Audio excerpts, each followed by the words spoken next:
One thing nobody's done anything great. Oh, the whole place is a mess. It'll get straightened out, but it is a mess. Empty food and retail, food and safety right now. Yeah, when he was talking, he said you're doing great at looking. And he was like, you know how he has his eyes halfway closed and he's always shaking his head up and down. Like, yeah, it's fun. I understand. But Trump is running these things crazy, for real. Maybe it's like, That one Christmas guy, he's in the UK. he's in Scotland. He was in Scotland.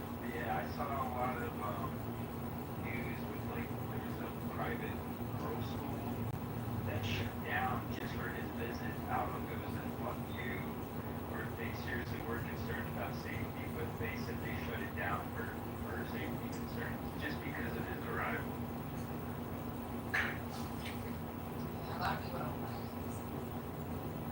They got so there are a lot of people that see that.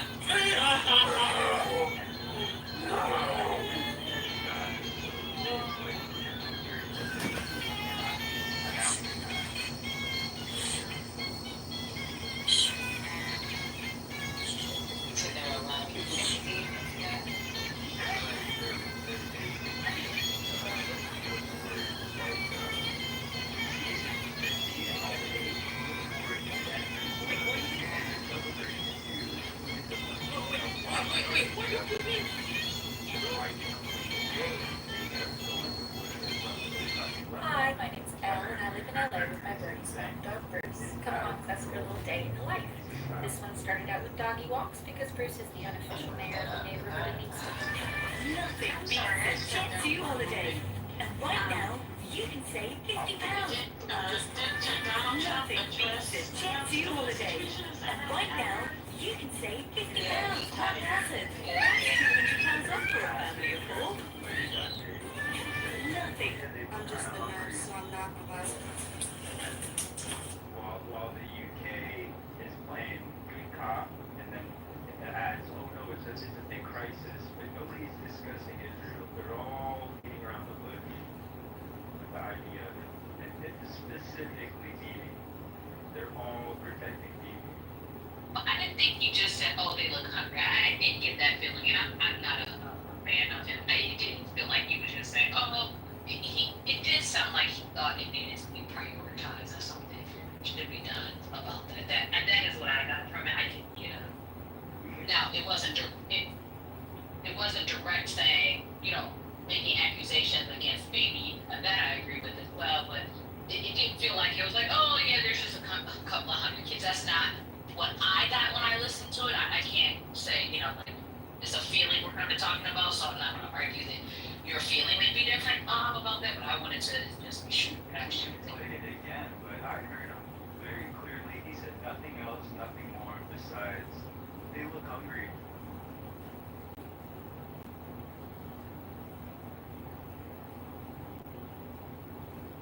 And starvation is, hungry would be an understatement. When you're seeing their bones. Yeah, I'm happy that he must have played it again because I didn't hear that last year. I definitely heard him say aid needs to get there, and that's really important. I just didn't hear that, and I could have been listening with some type of pro-Trump bias. I agree with you about the UK or the Scotland representative. I definitely agree with you there, but not with again, it was good cop, bad cop because they're just deflecting from the root, the root of the issue. Miss Cleo, I think CEO did a Jedi mind trick, and he might have turned you into a MAGA, Miss Cleo. Oh, hell no. That did not happen. Most I was saying is I didn't think he just belittled it. I just didn't. I was. Yeah, I know. I thought of it kind of made my stomach hurt. So Yeah, CEO could never do that to Miss Cleo. Hell no, don't do that to her. I would agree though that he tries to condition people to just accept the rhetoric because he's been conditioned to accept up the rhetoric, whether it's unbeknownst to him or not. He does become a little too complacent when the whole subtext of whatever he's saying, Trump, whatever he's saying, the subtext is relax, relax. Oh, they look a little hungry. He didn't say little, but he did say, oh, they look hungry. It did sound like he was belittling the situation. Yeah, I'm happy to listen to it again. Maybe I'll even do it on my own. I just didn't hear it that way. I did hear, yeah. I don't think he made a big deal out of it either, but it didn't feel belittled to me. But Right. part of Clubhouse is, the space to agree to disagree, so I'm also okay with that. Fair.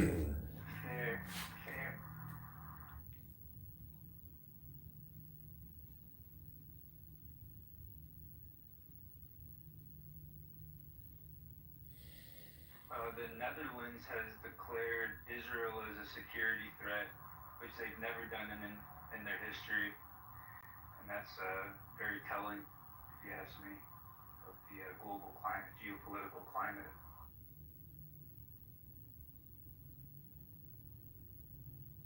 What just happened? The Netherlands what? Has declared Israel a security threat, a national security threat. Oh, okay.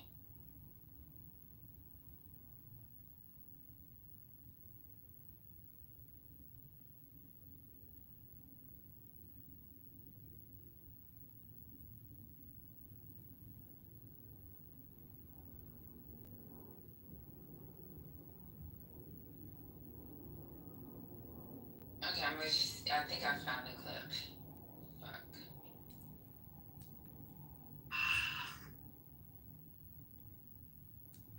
Okay, so let me go back in the music part. I found it.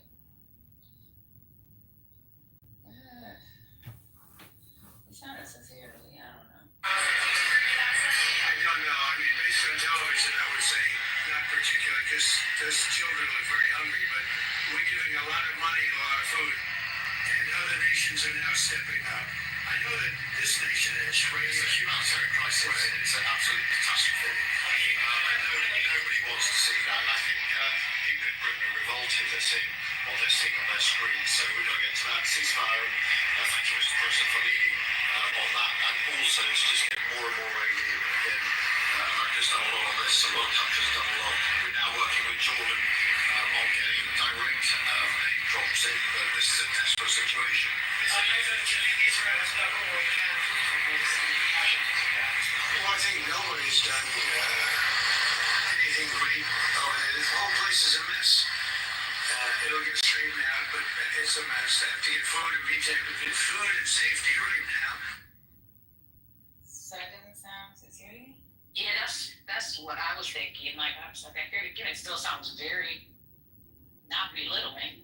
If you Right. back it up right before he says, oh, thank you, Mr. President, it's like before all that, he starts the conversation because the reporter asks Trump first, and then the UK, I keep forgetting if it's Scotland or the UK representative. That was part of the UK. Okay, thanks. Yeah, so and then he was doing damage control, like the fixer. Yeah, it is a crisis, and he's like stressing the importance, like, hey, don't just like breeze over this dude. Warner, he did say the comment about the hunger. He said, yes, I realize the people, they're pretty hungry, but we're trying to get the aid in. And that's when the Scottish guy came in. So he did mention the hunger. I think it's all how we hear things. It's all filtered through what our perception is. So you're going to amplify that because you feel a certain way about it. It's not because I feel, it's because I've been seeing the footage daily. Well, when I say you feel, Yeah. I don't mean it in a dismissive way. Let me rephrase. You have a particular disposition toward the Gaza crisis. So when you hear it, the intensity of what you're hearing might be inflected by that. That's all I'm saying. Because even his initial thing was, they looked pretty hungry to me. It was almost somebody was actually trying to make it sound like it wasn't. He's like, well, they look hungry to me. Now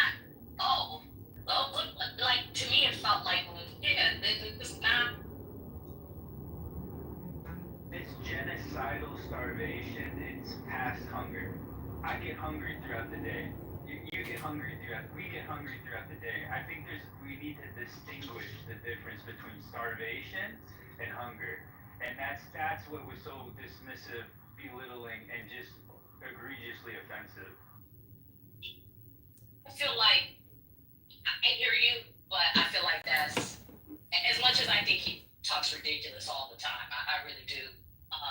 Could he have used starvation? Yeah, I don't disagree on that. But I don't think the intent of him using hungry was to minimize what was going on. I think everything in the message sounded like he thought there was a problem, and not only thought there was a problem, didn't think anybody was doing enough. So I don't know. I hear you, but to me, that still doesn't support that narrative. I'm not saying there aren't other ones that you could, highlight that do. And my supporting claim to that is that they didn't mention Bibi Netanyahu, and they just wanted to kind of, it seemed like, buy Bibi more time. Oh yeah, they're hungry. Yeah, we are getting aid to them because they're hungry. But that's not what he's. What are you expecting? Yeah, what are you expecting in that moment for him to come out and just completely put Netanyahu in the grinder? I tried to make a segue. I tried. We can't go around it. We gotta go through it, y'all. It is what it is. That is what I expect, CEO, in 2025. That is what I expect. What? Just tell me what U.S. president has done that. I guess you're right. I think the greater point, though, to CEO's point too. I think the greater point is, there's a way that diplomacy works. If you want an all-out fight with somebody, right, then you start at level 8, and then you go to level 10, meaning calling people out directly in public for their behavior. Like, that's a way to escalate a person's behavior, especially if you're dealing with someone who is, in Bibi Netanyahu's case, who is battling in many ways his public perception, right? Like, he don't want to go to jail. He knows people about to get him. So you don't want to exacerbate, sort of like the racism. Hey, excuse me, man. I think you're not going to interrupt me, sir, because I'm not. I'm sorry. I'm so sorry. Yeah, go on mute. Thanks. So there's a way in which the diplomacy has to work, and you can escalate within diplomatic, right? Within the diplomatic process, you can escalate. But to go on TV and to call him out and with whatever way you're talking about without having that as a direct conversation with him, I think it's inappropriate. Now, if they've talked about this stuff to a certain level, great. And I get what you're saying, but that's not our president's job. Our president needs to go to the international agencies and say, look, y'all need to be doing this, do that, let's get together. Like, you just don't do that. And I get what you're saying, but I just think that's just not where we are. And I get what you're saying, what you're not saying, but what's clear that there's an issue with the U.S. sort of protective or the sort of protective thing that they put around Israel when it comes to things like this. I get that, but I don't know. I just think not exacerbating the situation is an issue. I agree with that wholeheartedly, and I'm not trying to exasperate it. I specifically agree with being diplomatic and using diplomacy with this matter, even if it is emotional, and to not bring emotion into it like a journalist. So whatever has to be done or said has to be done or said.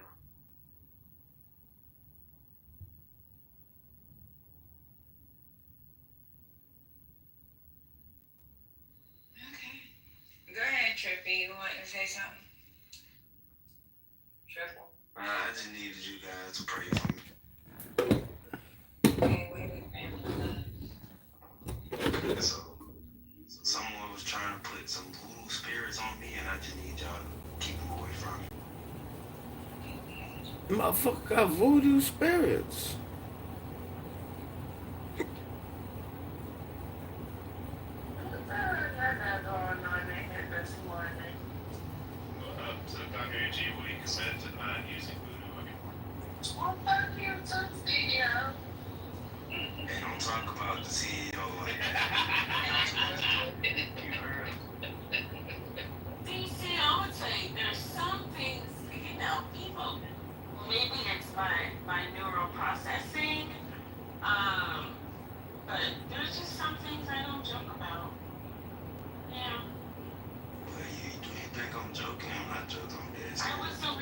you, sir. Notice I said CEO. So that means I was directly responding to the citizens. I got it. That's okay. We gotta just make things clear. And I will pray for you. And everybody but the CEO. That's my kid. I literally sent out a prayer the day of. The blessed day to the fuck you was hilarious. No, what's up, y'all? We're trying to talk about. I've been in and out, not really listening, but y'all like to have something to talk about, so. That's hilarious.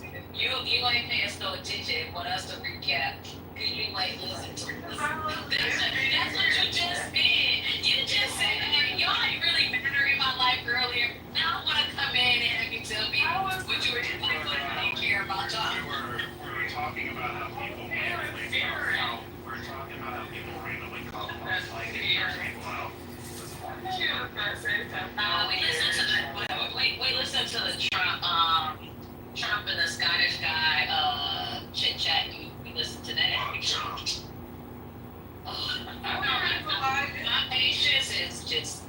I thought I was a patient person. Then I come on Clubhouse and somebody asked for a recap. I start actually recapping, and we got a person just coming off the mic for no damn reason. Shut up. Y'all not feel the same way I feel Shut though. up.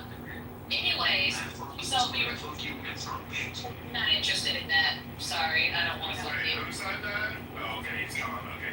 He's a kid. I went to his pictures. He got like his little Snapchat photo of him and his homeboys making gang signs. They look like they're 15 or 16. So like, yeah, I was like, okay. Yeah. I prayed for. I said the prayer up right away. Yeah, no weapon being formed against my man. Did you go? A couple of That doesn't mean about be praying for people like that, but whatever. well, I prayed before he went off the rails, and I figured my prayer for him to be protected ain't gonna do me no harm. You gotta pray for each other. We know you. Well, I got to, he doesn't. How would you laughing now? I said, I don't pray for nobody. yeah, I just said we know you ain't praying for nobody. Nah, I'm making you that. I pray for myself and I hurt nobody. That's what I pray for. Actually, that's praying for a lot of people then.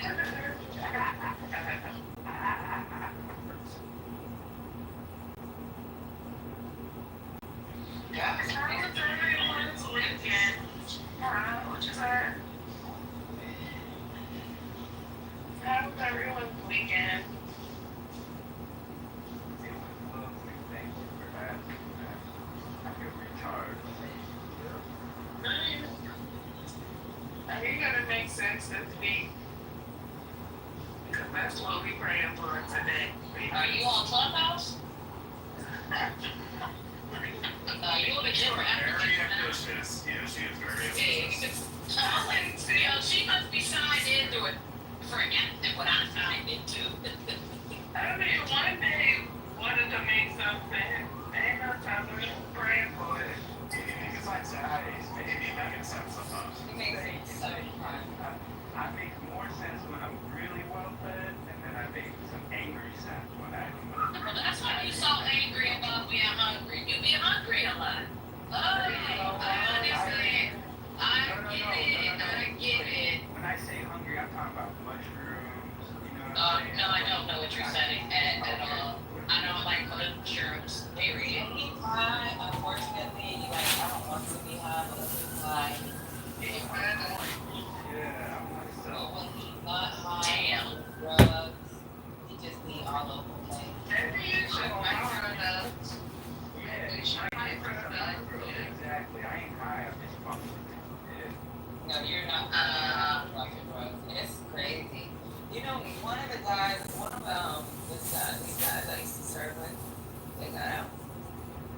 His ass was doing drugs for like 13 years, never got caught. We did random urinalysis, right? When he finally decided he wanted to go clean, his wife ended up leaving him. And his his wife was the one that cried and complained. She's the one that came and talked to us about doing What kind this. of drugs was he doing? Well, he was doing coke. Yeah. And it's crazy because he be at work. You know, coke keeps you up. This motherfucker used to be at work at 4 o'clock in the morning, getting his slides together. I was like, damn, this motherfucker productive than a motherfucker. We sent his ass off to rehab. He comes back a couple months later. He's going to counseling. This goddamn officer couldn't do shit. He couldn't function. Like, he got lazy. That's just bad. It was just all He around needed bad. the Like, coke to it was do bad. his His job. wife was like, when his wife was talking to me and my sergeant major at the time, she was like, sometimes I'd rather he had just stayed on drugs. Like, it's crazy. You know, they say thank a veteran for their service. Stop that bullshit and start thanking the spouses of veterans because they the ones holding fucking down on the goddamn front line. They don't get no. I'll give you that. The spouses that are loyal. Exactly, yeah. The true ones, yeah. The ride or die. But don't do that to veterans. They cheap too, you know what I'm saying? I was thinking that I was gonna keep my mouth to closed. I know when I've been living abroad, you're gonna find out if somebody's single or just single in the country they're in. Yeah, because DUI.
It's never the right time, actually.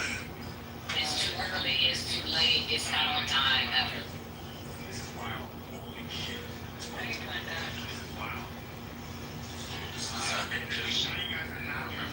My sermon from yesterday from church, and I was thinking about Revelation. I'm doing good. Looking at the green side of grass, love and life. Thank you for asking. What was your sermon on? It was actually kind of fire and brimstone about how Jezebel was telling Christians that they can marry non-Christians and the calamity that happened. You let the evangelist It would get really boring. It would get boring really quick. Are you an evangelist or a Southern Baptist? I'm a Southern Baptist evangelist. You said Jezebel was talking about Christians. I mean, which Jezebel are you referring to? Because there's two in the Bible. Are both of them in the Old Testament, or is one in the New Testament? One's in Revelation.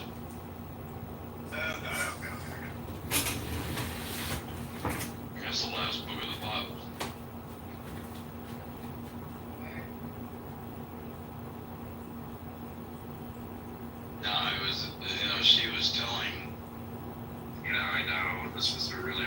relationship to you.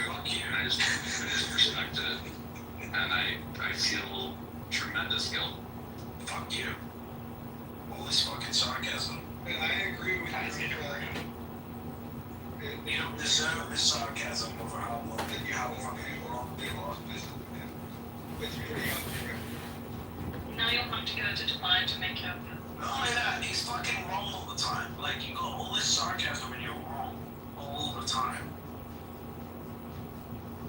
So next time I'm in Dubai, you and me, cigars. See, next time out of here, you're never in Dubai. I've been through the airport once, so you will have to come to the airport in order to get up with me involved.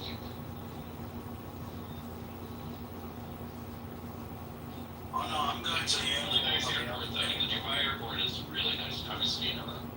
Yes, dog bugs. Sweet. There's confidence inside.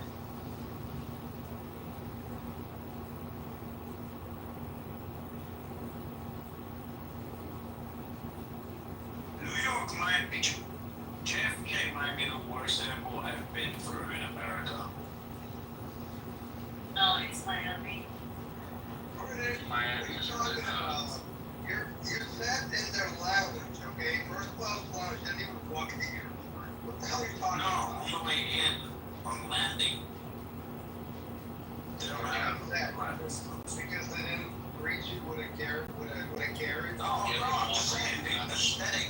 Yeah. The aesthetic of the lounge. I mean, the aesthetic of the airport is just like shit. Yeah, LaGuardia, they're putting a bunch of money into, so it actually is a little bit nicer. There you go. But now you have to walk for fucking ever.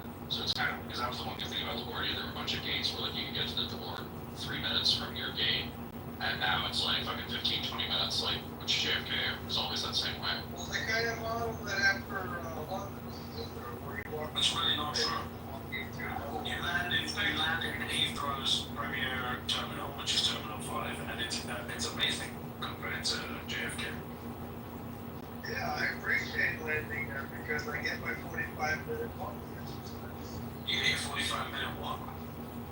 Walking exercise. It's not true. It's just no times then. LaGuardia has very little international stuff. They've got like a 2,500 mile limit or something.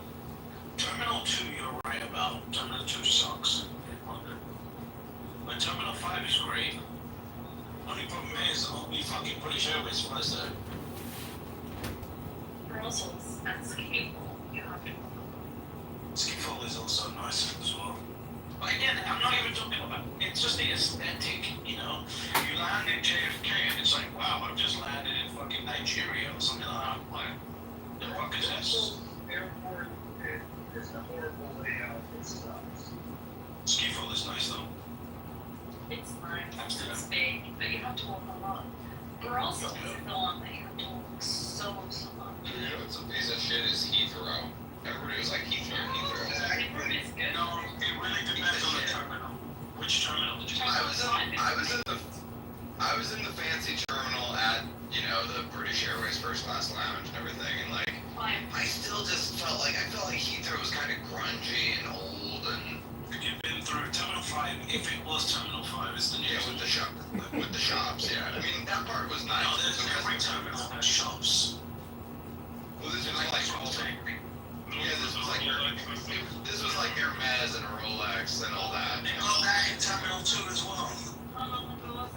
I don't know which terminal I was in, to be honest. I didn't pay attention. Yeah, there's basically out of 5 terminals, 4 are shit. Yeah, but that sounds like a bunch of guys who have never flown through LAX. LAX is a shithole also. Yeah, it's also. Most airports suck. Dubai is very nice. Well, Singapore is amazing. Mostly the Asian ones. Abu Dhabi is great. Anywhere with a good leader actually has a good airport. Proper private terminal. Because they're all brand new. You know? The one that's a separate terminal is for not peasants. We're all, see, Andrew's just starting on all of us now. We're all fucking peasants. Yeah, airports are shitty because we came first first, so they're old. You know? See, David knows. The richest country on earth can't afford to rebuild an airport. We have I mean, we have nice airports with brand new terminals and everything, but I like, actually think Vegas is a decent airport sometimes, like compared to most. Vegas is fine. It's a good, solid. Miami's getting better.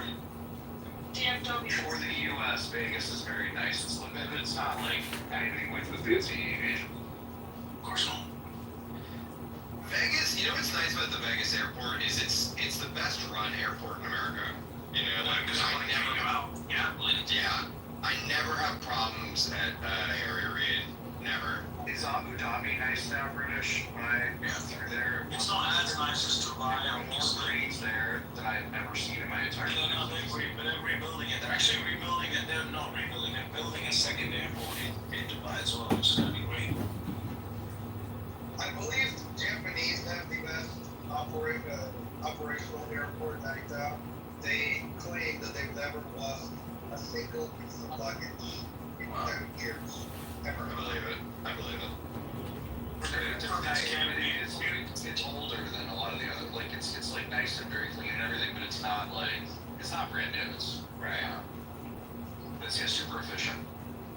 I will say that if you're in the first class lounge, every airport is more or less the same. No, all the American first class ones are trash. Sunny Tanzania. The American ones are pretty bad, actually. Yeah, that's true. Come to Emirates first class lounge in Toledo. I was in the Qantas one at LAX. It was very nice, and then the British Airways one in Heathrow was very nice. The Indianapolis one lounges are actually really nice. I don't even have the card to be able to get it. They want to give you the card. You gotta count on one card. I have two credit score. I paid for two different. You open up an Equifax and it just says always wrong.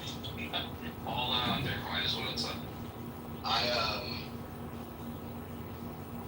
I'm not a big airport lounge guy though. You know what I mean? Because like I might get there and fly out. Yeah, got your time at the airport. You know. Although the best thing about Dubai Airport, first class and business, is you can actually go into the lounge 24 hours before the flight, right? Yeah. And you can basically live in there. Like, yeah, it's amazing. I have slept in Dubai Airport. They have got like these little rooms. They're amazing. They got hotels, yeah.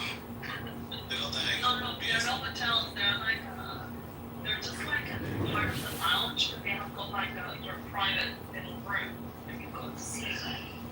Yeah, British. He's not talking about a hotel inside. He's talking about It's actually No, it was not a hotel. Yeah, you jump into like a cucumber and then No, it was not that. It was part of the lounge, but they have got like these individual rooms. And I just went there for like 3 hours or 4, but I really didn't see. Our treasury companies are getting What a waste of potential opportunities. Well, what other opportunities are you suggesting, somebody? Jimmy, bro. How's Sweet Baby Naga doing? It's doing okay. Bro, no, it's not doing okay. We're under $11 right now. Just barely. It's doing It's fine. $10.99. We're getting fucked. We're getting railroad, and then MSTR is about to fly. And, you know, David Bailey is still about $750 million locked up until August 11th. It's coming soon. I just need to, you know, I want Naga to get, what did you say, was going to get $10,000 a share? Yeah, we got, I mean, minimum. I'm gonna tweet that. American Hollow just told me Naga's going to $1,000 a share. Go ahead, tweet it. David Bailey will retweet that shit. Today I'm going to be trying what many consider to be the worst alcohol in America. Today I'm going to Oh shit, Simon Dixon has just posted a tweet saying I joined the Bitcoin community in 2011. I still remember the Bitcoin Not Bomb segment on Let's Talk Bitcoin. Fuck Zach Shapiro and his ex-CIA team at BTC Policy Org. Fuck banks, fuck empire, fuck war. Oh, that's amazing. Weird. He feels irrelevant and He's irrelevant. cool.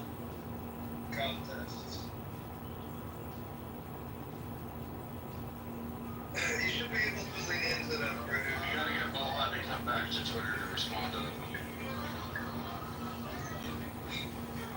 What happened was somebody tells them that they were in earlier, they blow a gasket, what will they do? Be like, I was in 2010, and I remember when faggots like you weren't even here yet. That's what you need to say. Now we need to get Mohan to respond, and it's like, well, I remember the Bitcoin got bombs on Let's Talk Bitcoin, but I don't remember you in 2011, Simon. Are you sure? That'd be funny.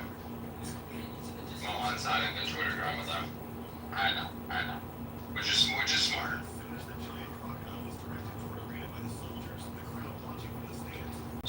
It's actually Mohan's best take. Only good take. I love Simon Dixon railing against Zach. Like, trying to use Zach to regain. I like that he put asterisks in his fuck too. He's too late to. Right, fuck. Is he really? I mean, I've seen him around for like 18 months. He lost a bunch of money on Celsius is where I first heard of him. He's an OG. He's an OG from back in the day. He's been around a long time. He's just kind of a bit of an ass clown from Bitcoin's early days. He tried to,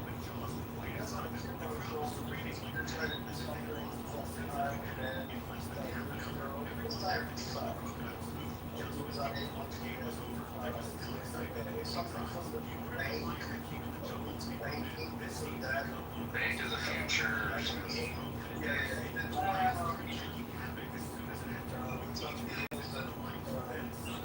unsurprisingly, pretty much all of the things he's trying to hand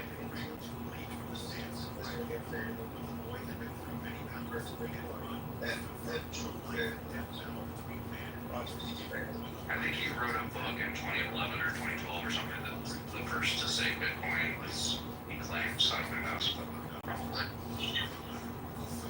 But see, he was there in the early meetings, so I got that becomes exactly the Bitcoin.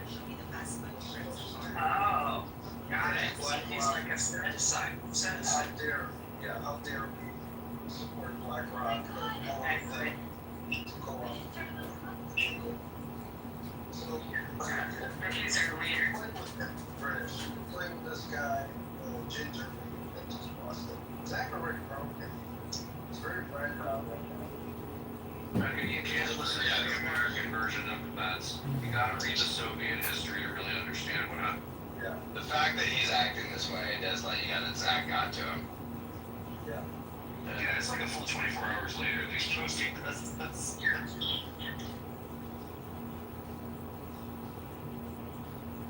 He's been thinking about it the whole time. He's been crafting this perfect tweet.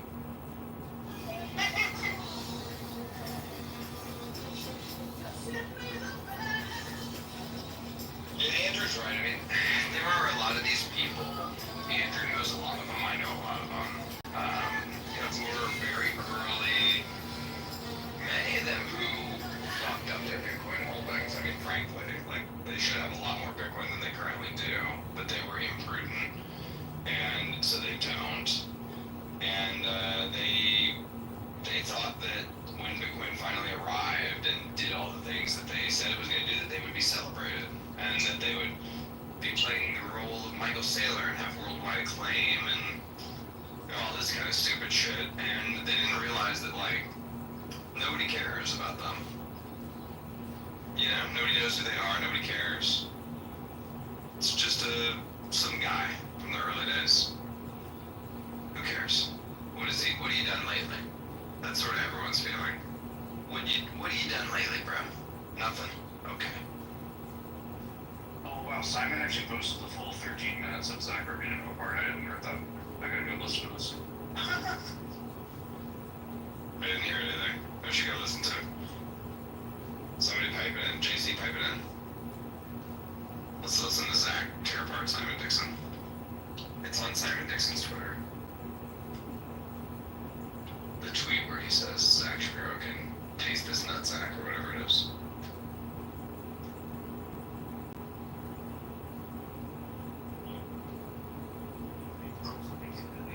He's a newer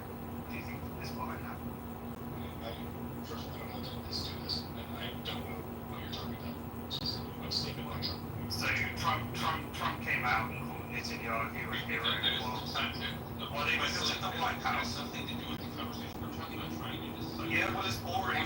Let's move forward. So your commentary is about like, what do you think of opinion somebody else said about somebody else? How is that relevant to trying to decipher a scientific or?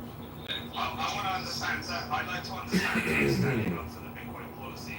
I get lots of messages.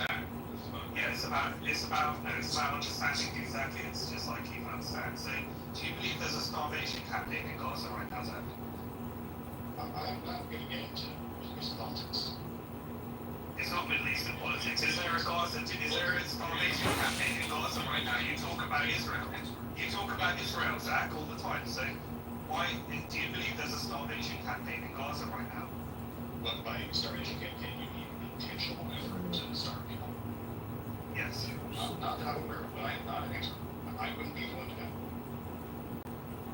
Okay, so you don't see the Holocaust that I see? I don't think I see something abstract as a Holocaust. Losing your legs was the best. Right. Okay. So logic that used Whatever happened to it? the experts that you believe would be able to make the correct judgment on that, and then give your answer based on the reporting I've heard. And I can't stress enough that I am not an expert on Middle East politics. I live in the Middle East. I don't speak for the Middle East. It doesn't matter because here's why. You don't have to have an opinion on everything. But Zach talks about Israel. He does have an opinion. He does have an opinion. I have to have an opinion on what vaccines are. But Zach does have an opinion. He discredits you. He does have an opinion. I don't control. Zach, what's your opinion? What's your opinion on what Israel is doing right now, and why is Trump backing it? Why is Trump backing? Again, Why is America paying for the highest court in the road? That's classified as a plausible genocide. I'm here and give you my personal opinion. I want to say I am not an expert. I do not have any inside knowledge on this, and I do not speak API on this. And in fact, I disagree with people that if you read my view on what Israel is doing is that Hamas is the bad guy in this war. I think Israel is not being careful not to harm civilians, but I think it is very hard not to harm civilians. And Hamas is in a tunnel structure that they built that they keep their civilians out of. Right? And you can't figure out that nobody's blowing up any tunnels when they're on tunnels, and all they've done is taken 70% of the land, and they've concentrated them in camp right now. While they're starving them and haven't been in the field for 3. I don't even follow you. You comment on Israel. The stated aims of Hamas, which actually is to kill all of the men and children in Israel. Right? That is what they say. That's not the definition of a genocide. Well, let's get to something more fun. I just want people to know who Zach is. And why is America that's funding a genocide right now? Why is this a taboo topic? Why are you not outraged by what your government's doing right now?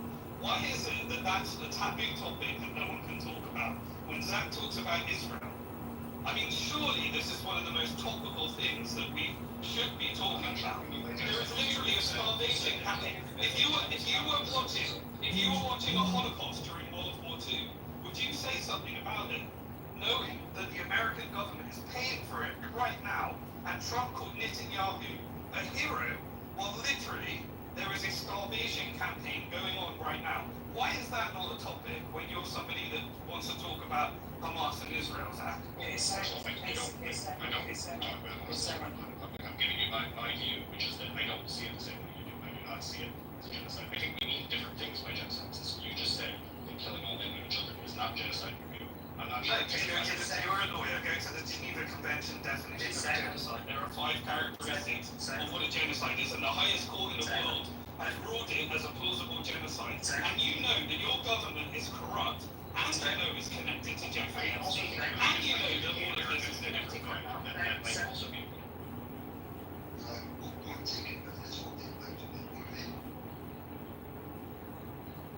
Back to Bitcoin price. Yeah, and as soon as it comes to talking about the real issue and what America's funding right now, and how it connects to Jeffrey Epstein, and how it connects to everything. I would like to ask that, did your government implement starvation in Ireland? Yes, they did. And my government is a fucking travesty in terms of its history, and they rewrote history in order to try and paper it up. And America did exactly the same as we transferred, as that power structure was transferred over. It's not the same. Okay, and I really appreciate the Irish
right now, the one that Americans don't want to talk about, an absolute Holocaust and campaign of starvation. And actually, there is a company called Gaza Humanitarian Foundation, GHF, that is actually funded by America the crimes against humanity that are being committed systemically, routing up Palestinians into a concentrated part of Palestine while Israeli IDF terrorists are shooting at them and massacring them. But your media doesn't tell you that.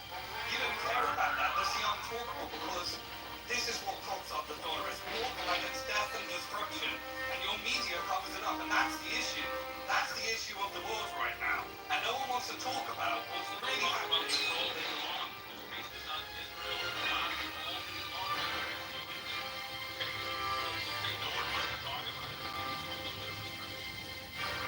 I'm talking about people.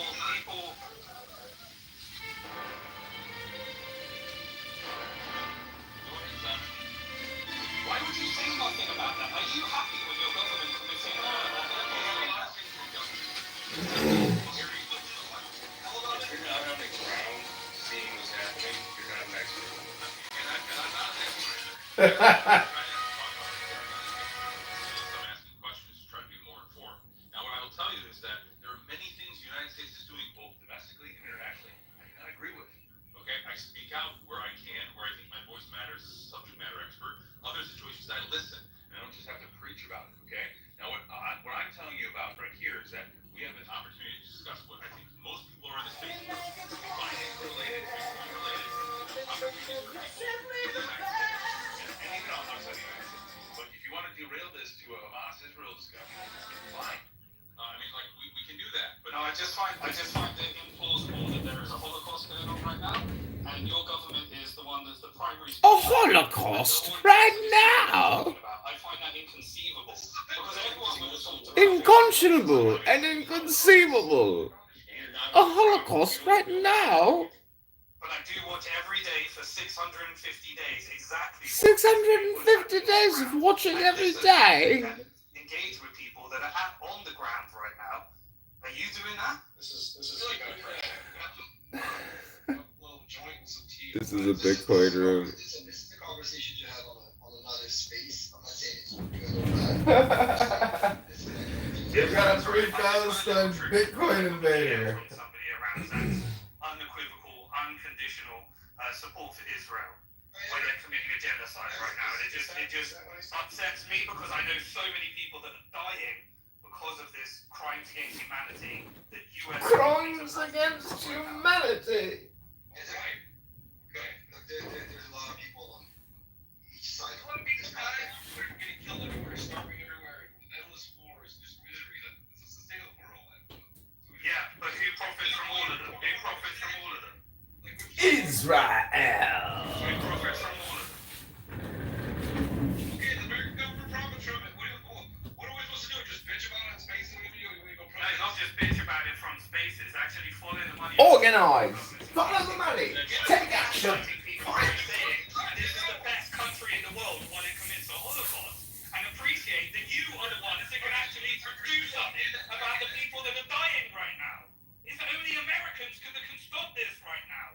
You're the only ones, and you're ignoring it like a bitch. I thought you said we were powerless to the overall cabal that controls the world. You're not powerless. Control your money. Understand what your government's doing. Recognize what you profit from, and fight against your government, because people are starving and dying for what you're profiting. Against the United States government. I think you may have. Don't take up arms against the United States government, but share yourselves in Lockheed Martin. Share yourselves in Palantir. I heard you, Joe, while you were on a space saying anyone that talks against Palantir is an idiot conspiracy theorist. Do you know what Palantir are doing right now in Gaza? Do you know what they're doing in West Bank right now? Do you know what they are building right now? Do you understand that? And what profit? And if you're profiting from that, Joe, why don't you ask the question? Why do you try and discredit someone that wants to talk about it? Hey, are these Bitcoins based on start singing? This is what Bitcoin was created for. It was created to stand up against the banks.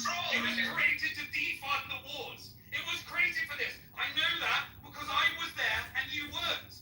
I was at those original presentations. I know what we were here for. And if banks want to say, oh, you should put it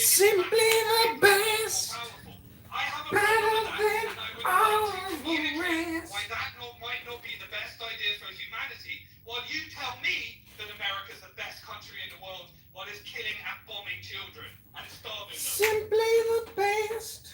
That's why Better than all the and rest. Bitcoin allows me to boycott the Federal Reserve and the financial. Really? And Bitcoin allows me to live in self-custody and not holding on BlackRock to buy it. Bitcoin boycott. Bitcoin's preventing all this from happening. Why are you concerned about BlackRock buying Bitcoin? So why do you care? I am very concerned about BlackRock buying Bitcoin, and I spend all day. This is really funny. I wish I could solve all the problems, but if Americans would actually be more conscious with their money and stop buying into the bullshit that your government is feeding you, that you're the greatest country in the world while blowing up children and committing genocide.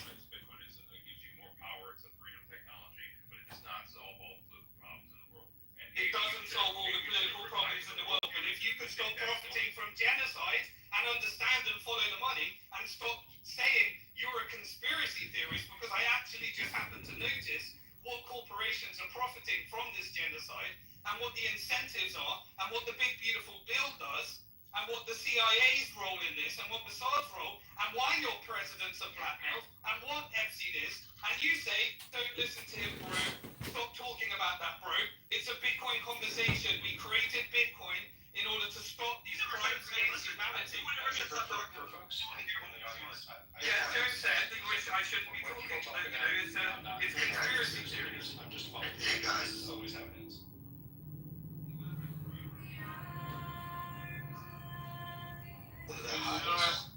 the highest court in the world. Did you catch him saying that? He's against any and all authority, but he appeals to the highest court in the world, which is a joke anyway. And did you like how he said we created Bitcoin? I mean, there's some form of mental illness exhibited there. He thinks he's very important. Yeah. He's suffering from the delusion that a lot of Bitcoiners suffer from, where they think that they're, a crucial part of Bitcoin's story. They're a freedom fighter. They're a champion. They're this. They're that. Only they get to say what happens on Bitcoin. And Bitcoin's an open, permissionless global network, and so you're just another participant on the network at the end of the day. It's probably just hard being right all the time. You write about Bitcoin, you just extend that to everything else. That happens too. Sounds like the Greta Thunberg of Bitcoin. This is a classic libertarian trope, also. I love the Irish guy sliding in there and being like, what about your government? Like, yeah, bro, the British government is also extremely evil. And they were involved in the Jeffrey Epstein thing, too. But that's not a good argument. Like Simon. Well, no, he's screeching about the American government. It's not screeching. We hear Americans screech about how great America is too, right? But he's just passionate. Like the guy had a fucking meltdown. A little bit of screeching going on there. There's Americans screeching in this room every day.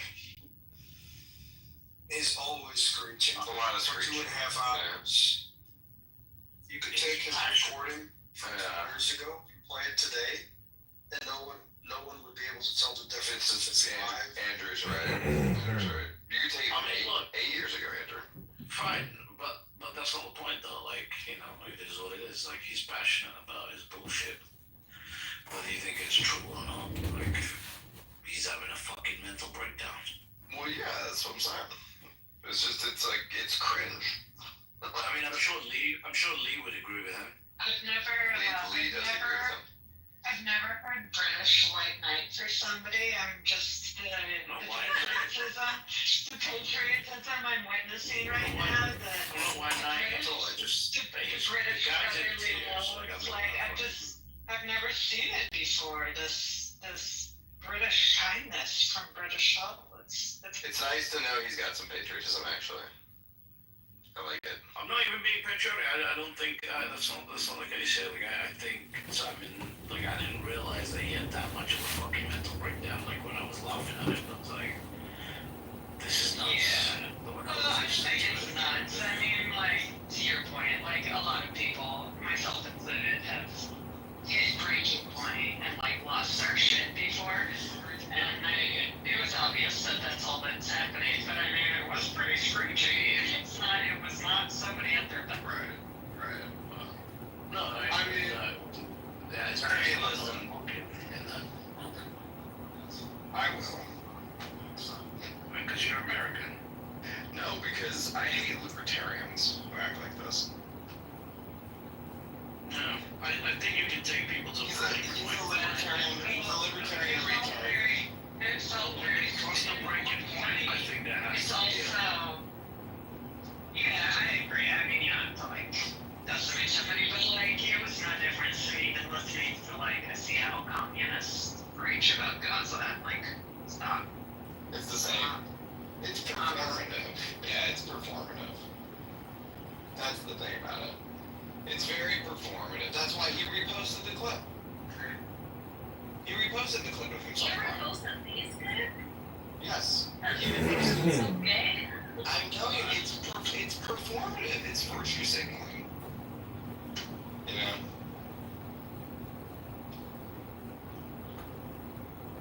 Simon Dixon has no problem scamming people. He's a faggot. Like, fuck him. He can cry all he wants about his stupid bullshit that he pretends to care about, but it's a virtue signal to cover up the fact that he's a shitty person. So, spare me. I know who he is. I've watched him for many years. Yeah. Do you think there's any truth to what he says? What about Gaza? Or everything I think it is a genocide.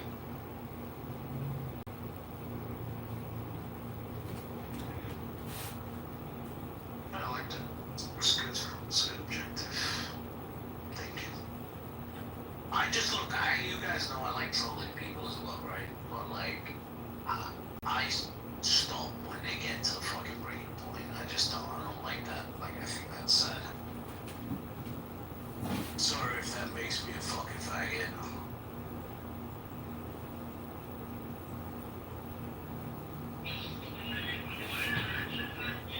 What were we saying, British? I didn't get. I'm just saying, I like trolling as well, and I like taking people almost to the breaking point.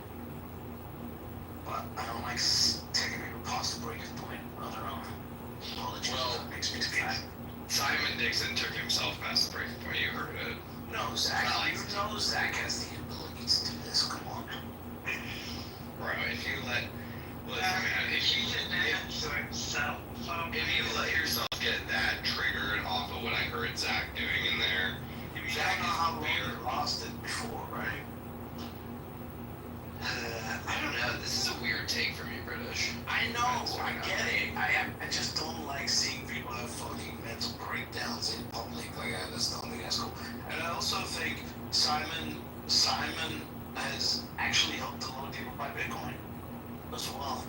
Simon's also a scammer, though. Sure. So is Max Kaiser. Max had Max Coin, right? Yeah, Simon was scamming all the way up until very recently, and I'm still not sure what he's doing. Is he actively scamming?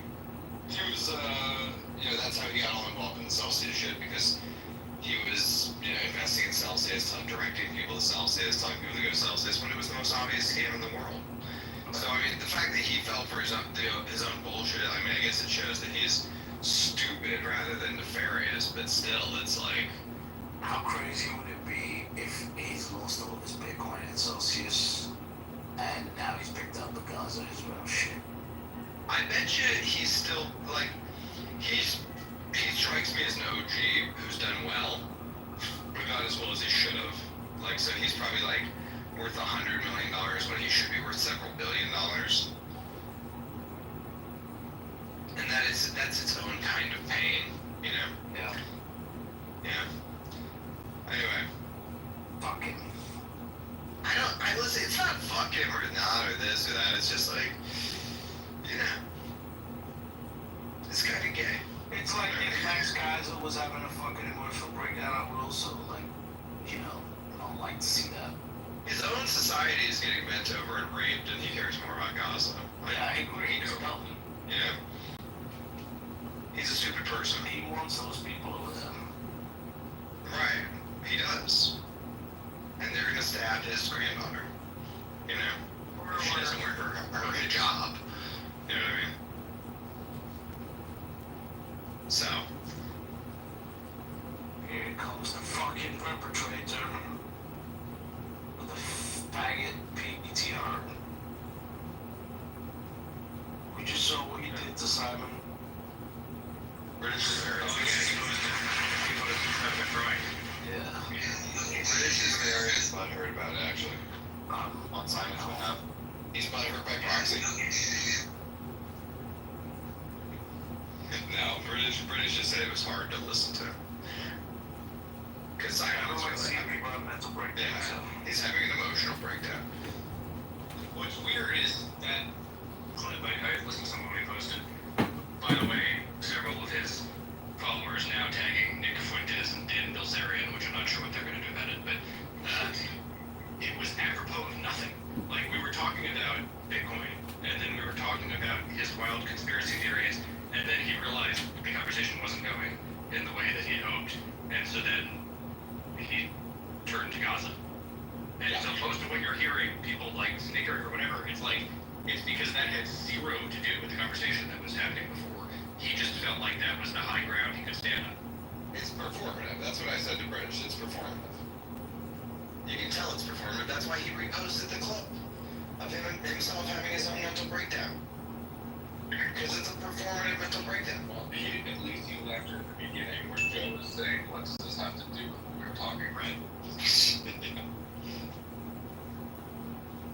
And I don't know how you get to the end, but he eventually gets kicked off the stage by one of the moderators because he devolves into just straight up, like, real anti-America propaganda. No, we didn't get that far. You know what? We just listened to it. Go that far. Yeah. Yeah. But yeah, I mean, it's performative virtue signaling. Come on, is it anything other than that? Well, the other part is this. No one for years ever poked a hole or asked him a question to clarify his position or definition. No one ever did in spaces because of their decorum and all that. And as soon as someone does it, you busted it. He would have melted down years ago. What a man. Yeah, people are allowed to spew a lot of bullshit on spaces. Well, Lana's paid attention for 650 days, so, I mean, there's just too much. 650 days. Oh, and then the most painful, the other really painful part of this that I think is not in the clip was it started when we were talking about the general conspiracy theories before we got to Gaza. He was going back and forth with Joe, and he was doing this thing that conspiracy people do sometimes where, like, Joe would ask him to clarify his point, and then he would be like, have you read this 800-page PDF from Whitney Webb on blah, blah, blah, blah? And it's like, Joe would be like, actually, last time you mentioned that, I did read it. Have you read this other fringe thing? It's like you can't talk about it unless you've read the full canon of, it's like the communists. It's like, if you've not read Trotsky, you can't have this conversation. Right. Yeah, those are just moves people do when they're losing the debate, you know? Have you not read Trotsky? What a...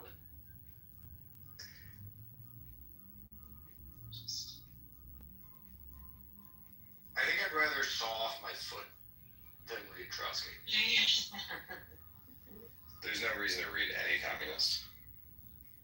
Anyway, I think he did have a meltdown, and like when somebody here has a meltdown, it is time to not smash their face into the dirt, but that's not what I heard. What I heard was somebody work himself up into a fervor and lose control of himself. Yes, exactly. And, you know, for the purposes of performative virtue signaling. Yeah. Yeah, and then he reposted the clip for performative virtue signaling points. So I'm not sure why I'm supposed to feel bad for a person who's being triggered in public on their, for their own purposes. That's a crazy clip to post yourself, you know? Like, I would probably pay to, like, not have that posted if it was me, you know? Like, trying to make my voice in free. He's doing it to show what a good person is. No, I know, you're totally right. Like, no, you did it intentionally. Like, it's, I thought My favorite part is, first, but you're totally. my favorite part really is when the Irish guy shows up and is like, "You're a British person, shut the fuck up. Like, your government starved my people." You know? I'm just like, yeah. There was no potato famine. The Brits were just stealing the food.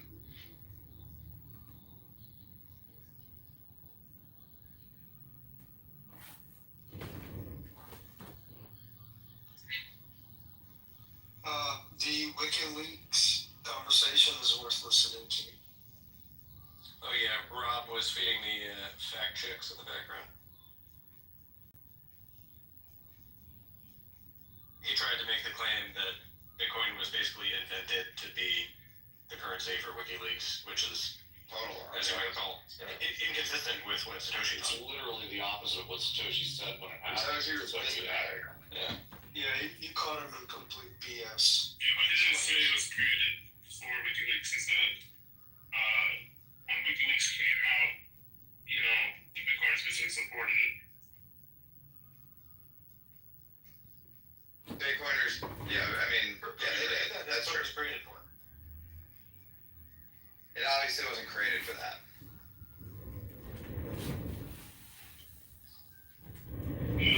The Satoshi quote is, if you let it, WikiLeaks to Devin, you're gonna have to find yourself somebody in the real world. You can't live your life on my YouTube live, Devin. Sorry. That it was just not. It was not. This is what I call Bitcoin utopian Bitcoiners. Satoshi was being. They think that Bitcoin was invented to create peace on the world. It's the exact opposite. And obviously, Satoshi doesn't have any power to stop anybody. Yeah, that was what it proved. Satoshi said, "Hey, don't do that with your Bitcoin," and Bitcoiners said, "Go fuck yourselves." It was important for that reason, you know, that like nobody could, even Satoshi himself couldn't stop anybody from doing what they wanted to do. So that was an important lesson from it.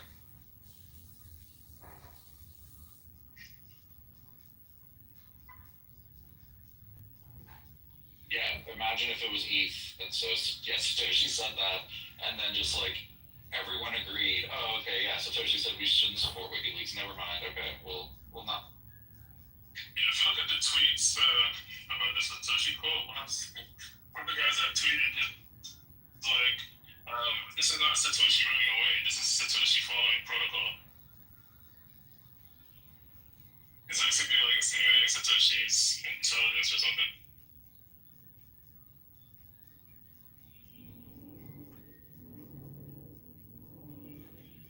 I do think it's interesting that British has a soft spot for this guy. I like it, actually. It shows British's patriotism. I do too. Very interesting. I actually don't have a soft spot for Simon. I think he's a moron. I have a soft spot for people having emotional fucking breakdowns in public. I don't think you would if this was like an American doing this.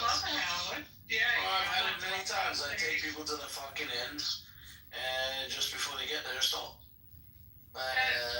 If they get there, don't that's not a virtuous behavior. Taking to people. I'm not claiming to be virtuous. It's like taking the wings off a fly. I'm not claiming to be virtuous. Yeah, well, so like, you can split hairs over somebody's trolling style. I don't necessarily. I think you come in and you put people into moods on purpose, which is generally. Yeah, but I don't take it like Simon's fucking. Yeah, sure. You can use your thing. We're just saying it's interesting that, like, given Sorry, I'm a faggot. I apologize. You do. I didn't call you a faggot. I'll suck a dick now. And we like it. We like you being. I said I liked it. Yeah. You should stick up for your Bitcoiners. That would be the Rich took that as a compliment and laughed. Exactly. I know. That's the British I know. I'm not. That's the British I know. Exactly. I'm not losing any sleep about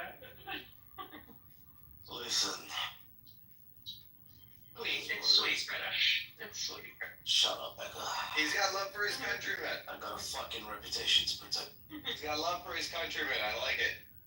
Hey, you know, you guys don't know this, but British does donate all his YouTube revenue money to the SMS. I was just saying, that's what made me take it. He's patriotic.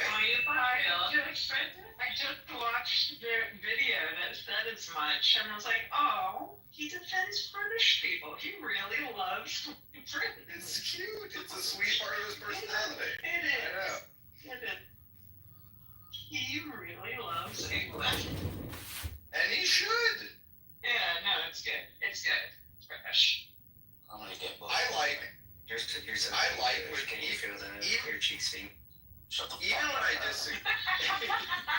Right now, I'm imagining British drinking his tea in the morning out of a teacup with a queen in it.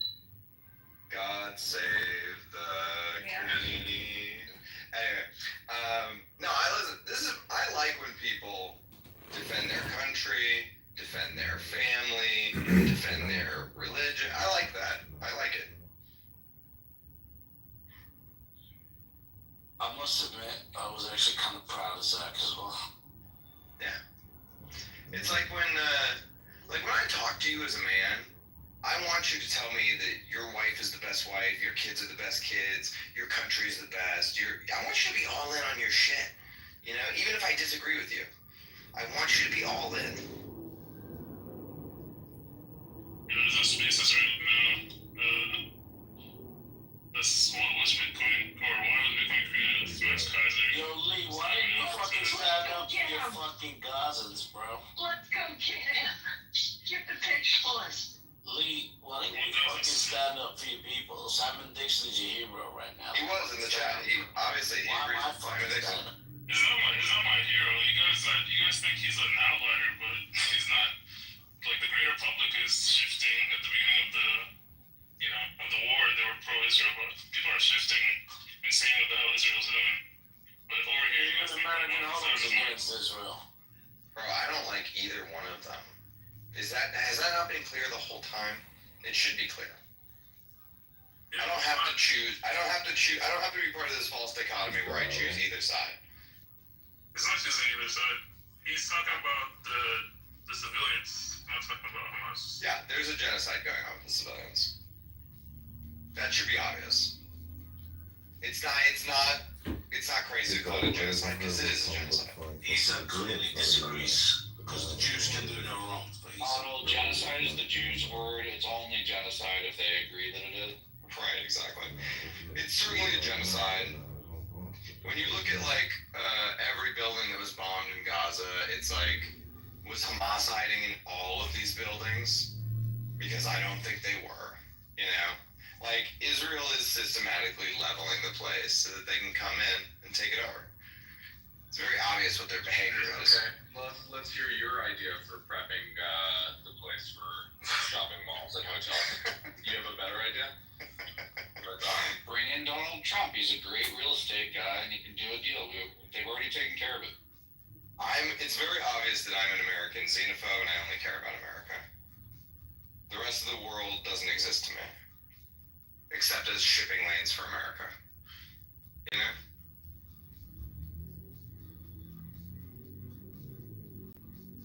That's who I am. That's how I believe. Everybody's like, are you pro this? Are you pro that? I'm pro America, dog. And I wish the pedophiles that ran our government would stop sending money to the pedophiles that run Israel. That's my preference. But I'm not gonna get my preference back. That's the way the world works. Defend their religion. I like that. I like it. I was actually kind of proud of Zach as well.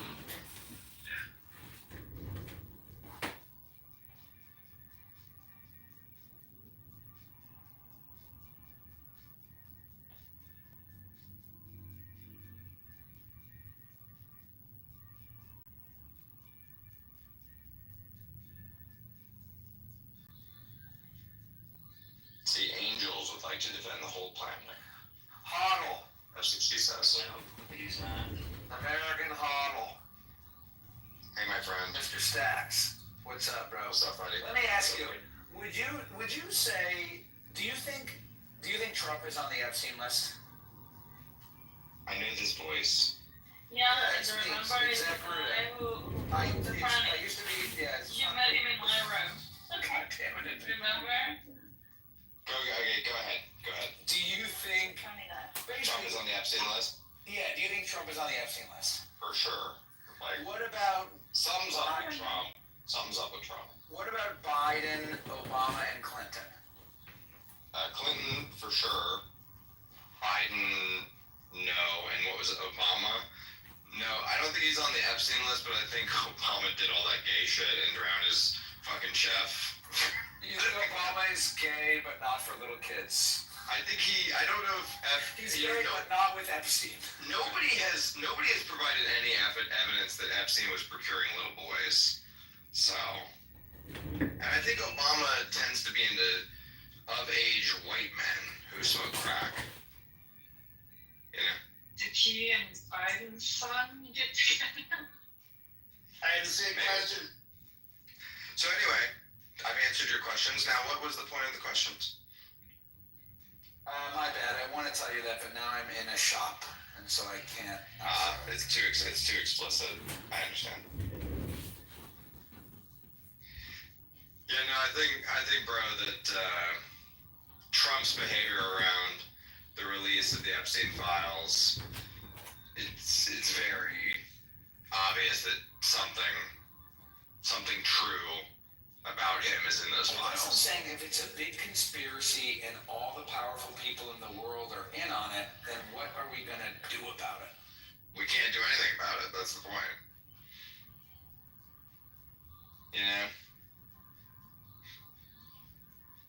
When he said, I'm in a shop, I pictured it like a SHOPPE shop, and he's trying on fancy hats. And he needs to keep the car on. He can't talk about this stuff now. But as soon as he leaves the shop, he can. Now that you've said that, I'm picturing the hats to be feathered, and I'm picturing the area where the shop is to be Harry Potter-esque. I don't know why I'm picturing that. Like a Diagon Alley type situation. Many old late brick. Many fine feathered hats are in this shopping area. Do you think anybody from the Palm Beach Police Department is on the Epstein list? From the police department? No. From the Palm Beach Police Department, where they initially foiled Epstein. So that's like The Wire. Did you ever see The Wire? Yeah. The cops at Palm Beach, they're basically like the scrappy cops who poked a hole in the global conspiracy of the whole world. I mean, basically, right?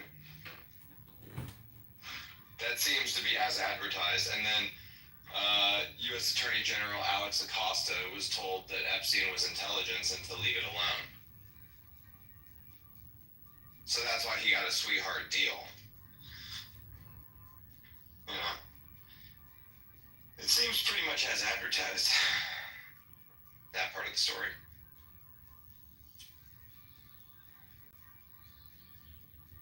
I think the elites, I mean, here's the general vibe on the elites.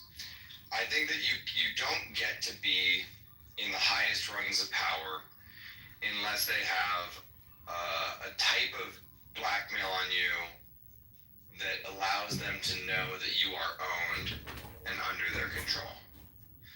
So it has to be the type of it doesn't have to be pedophilia, but I think it has to be the type of blackmail where if it was to be exposed, you would have to be imprisoned. You know? So like, them knowing you're into midget porn is good, but it's not enough. You know? Because it's like, hey, like a guy could come out and be like, what man doesn't like to watch two of-age consenting midgets go at each other in their in the comfort of his own home, right? Man, may have talked about it a little bit too much at this. So anyway, that's like not enough for them, you know? Like, oh, you're secretly gay, you're into trannies secretly, you know, whatever. Like, that's not enough. It needs to be illegal. Like, it needs to be like immoral and illegal and shocking, and I think pedophilia kind of ticks all those boxes, and so that's why it ends up being pedophilic blackmail. Can I tell you something else though that I think is weird? It's like, is it just a coincidence that this many famous politicians and traders and judges and like how many people are really into underage sex? Are that many people really into it? Like I understand the concept of like a 15-year-old girl, like I get it, but like I actually rather would be with somebody who's like 25. Like I'm not attracted to 15-year-old girls like Well, I think sometimes what happens is it happens on accident. Like, I don't actually believe that, for instance, Bill Gates is into underage women. I think Bill Gates is into young, attractive women, and I think, you know, he'd then they prefer to have. surprise them, then they're like, hey, guess what? That one that you just fucked Right. was only 16. Exactly. Fuck you. Okay. I think that's what happens. I think that's what happens. I think that there are a lot of guys that are. There are a lot of guys that are into the idea of a 21-year-old woman who are like, hey, you just fucked a 17-year-old woman, and we have it on tape, you know. And then you want to keep that quiet because that's very bad, you know. Like you accidentally did a very bad thing, and you probably should have known better. Well, why do they keep going back? Well, then I think it's once you're compromised, you're like, fuck it. I'm in for a penny, in for a pound. You know? Yeah, but if you were blackmailed by a guy, in this case Epstein, wouldn't you speak with your older friends and say, hey, be careful because that guy is blackmailing people? No, that's It part wouldn't of have lasted. Nah, it's part of the blackmail is you're not allowed to speak up about it. And also, Yeah, you don't know. Everyone, I fucked a young girl and he's Right, exactly. Not like that, Exactly. but it's like, David's right. David's right. Yeah, No. it's like this guy's not to be trusted, and then they just walk away. No, Issa, you're misunderstanding. Part of the blackmail is they ask you for these small introductions, maybe, you know, or like you do little things for them as part of the blackmail. You don't go out of your way and do these big things, but like you just, you know, little things here and there that are asked of you, you do. That's part of the blackmail not being exposed. You're owned by another person. You're owned now as part of this blackmail operation. So it's interesting though. Look, I don't know you that well. Issa speaks very highly of you, and the last interaction I had with you, you seem like a very smart guy. So I definitely trust your opinion. I appreciate you sharing it with me. But you are one of the first people I've heard say definitively that you don't think Biden is on the Epstein list. So, Mr. Stacks, who is saying that Biden is on the Epstein list? Well, but this is my question. If you don't think Biden was on the Epstein list, then why wasn't the Epstein list released when Biden had hold of it? Well, I think it's too damaging to too many high-level Democrats. So Biden's not on the list, but other people like Chuck Schumer, perhaps, or some other asshole. What time it is? How is it gonna fucking Right. Number one, Biden. Clinton, like that's just straightforward. Yeah. But like there could be worse evidence. Yeah. So number one, I think Biden has dementia, serious dementia. Okay. I also think Biden is a puppet of the Democratic Party. I mean, he was put in there by the Democrats. He's a deep part of the machine. And I don't think he's that interested in exposing the machinery. There's a little girl with their hair smells so good. Right, he does sniff a lot of little girls. Blackmail they have on Biden is that he's retarded. Well, they don't have much on Biden, I don't think, other than being a little creepy. And his whole life doing whoever it was in charge of telling him to do. Right, Biden is a deep allowed the power. Deep puppet of the establishment. Biden. I've never heard about Biden. Where did you get this from? Biden is creepy. Wait, were you asking me, Issa? Yes, you, Zach. Well, nobody ever told me that Biden is on the list, but I just am trying to use logic, like, who is on the list, who is keeping the list suppressed, Hoddle is saying a lot of people are on the list, a lot of powerful Democrats. It doesn't matter if Biden is on the list because enough powerful people are on the list to keep it suppressed. I guess I'm just thinking, basically, if Netanyahu's on the list, and Trump is on the list, and Clinton's on the list, and if Obama was on the list, and Bill Gates was on the list, and Bezos is on the list, who the fuck is not on the list? And if every powerful person in the world is on the list, then what do we think we're gonna do to topple this list? How are we not all getting whacked? How am I not getting whacked right now for even talking about it? Well, I think you're so wrong. There's zero chance Trump is on the list, like in any important way. Well, something is going on with the list and Trump that is weird, and I can't, like, I'm willing to say he's getting info that they told him he was on the list. I'm willing to say he might be on the list at this point because it's very odd the way he's behaving. I'm willing to say he might be on the list, but I'm not willing to say he's definitely on the list. And I think it's interesting that you say definitely. What's going on with Trump? It's very that I put money on. Is that he spent a lot of time talking about this list that they were going to release, and then he found out that there was no list, quote unquote list. I mean, listen. Here's the thing. Let me say it like this: the Epstein thing is it's becoming such a can of worms, and you can see how the sausage gets made on these conspiracies. Here's my take on the Epstein list. I think that the list is just a term we're using for evidence of elites engaging in pedophilia. That's the term we're using. We're using the list, but what we really mean is evidence. Yeah, good distinction. Okay, and so there is evidence. It does exist, but I'm not sure it's It might not be in the form of a list. I also don't think the FBI has access to it. So that's my point. Because if you look at what they've been doing with Ghislaine this week, he handed over apparently a list of 200 or 500 people that have been involved. Like they're literally trying to manufacture the list. Yes, they are.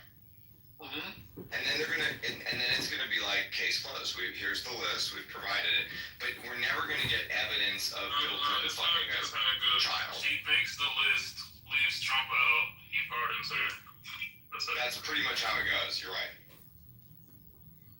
Well, also there already is a Ghislaine list, which is there is a address book or whatever with certain names circled and stuff like that. And so yeah, she knows who's coming and going. Of those names that already have a lot of them have been redacted from other things that have been released, etc. But there's a list that she could just say these are the ones that are actually the criminals. That was a flight log. There's a flight log also, yeah. They're gonna say what's gonna happen is Ghislaine's gonna get a pardon. She's not gonna mention Trump, and they're gonna sacrifice some lesser people on the list. I don't think Trump is on it. I don't think that it's even interesting to think he is. You see Epstein is in the room and they're interrogating him? Well, do you think? Let me ask you this: do you think, Jensen, that there's a possibility, based on Trump's statements about this being a manufactured hoax, blah blah blah, that the Dems booby-trapped the list or whatever they had, and they put Trump's name in there a bunch of times, knowing he wouldn't release it? No, I think what happened is the Democrats weaponized government. They used the incredibly salacious nature of the accusations to get people to be put into prison by basically getting judges to allow them to run an operation where they got to present evidence that wasn't evidence against people like Ghislaine, and that is how they got where they got. Yeah, I believe that. That's what we watched them do it to Trump for 4 years. All you have to do is get a corrupt judge in New York, and you can run whatever kind of trial you want. Okay, so can I be honest? I'll try to be brief. Are you familiar with the Anunnaki? The concept of the Anunnaki? We are. Okay, but for me, just let me see here. I'm gonna be brief. All right. I feel like saying they're all pedophiles is similar to saying, like, they're all Anunnaki lizard people.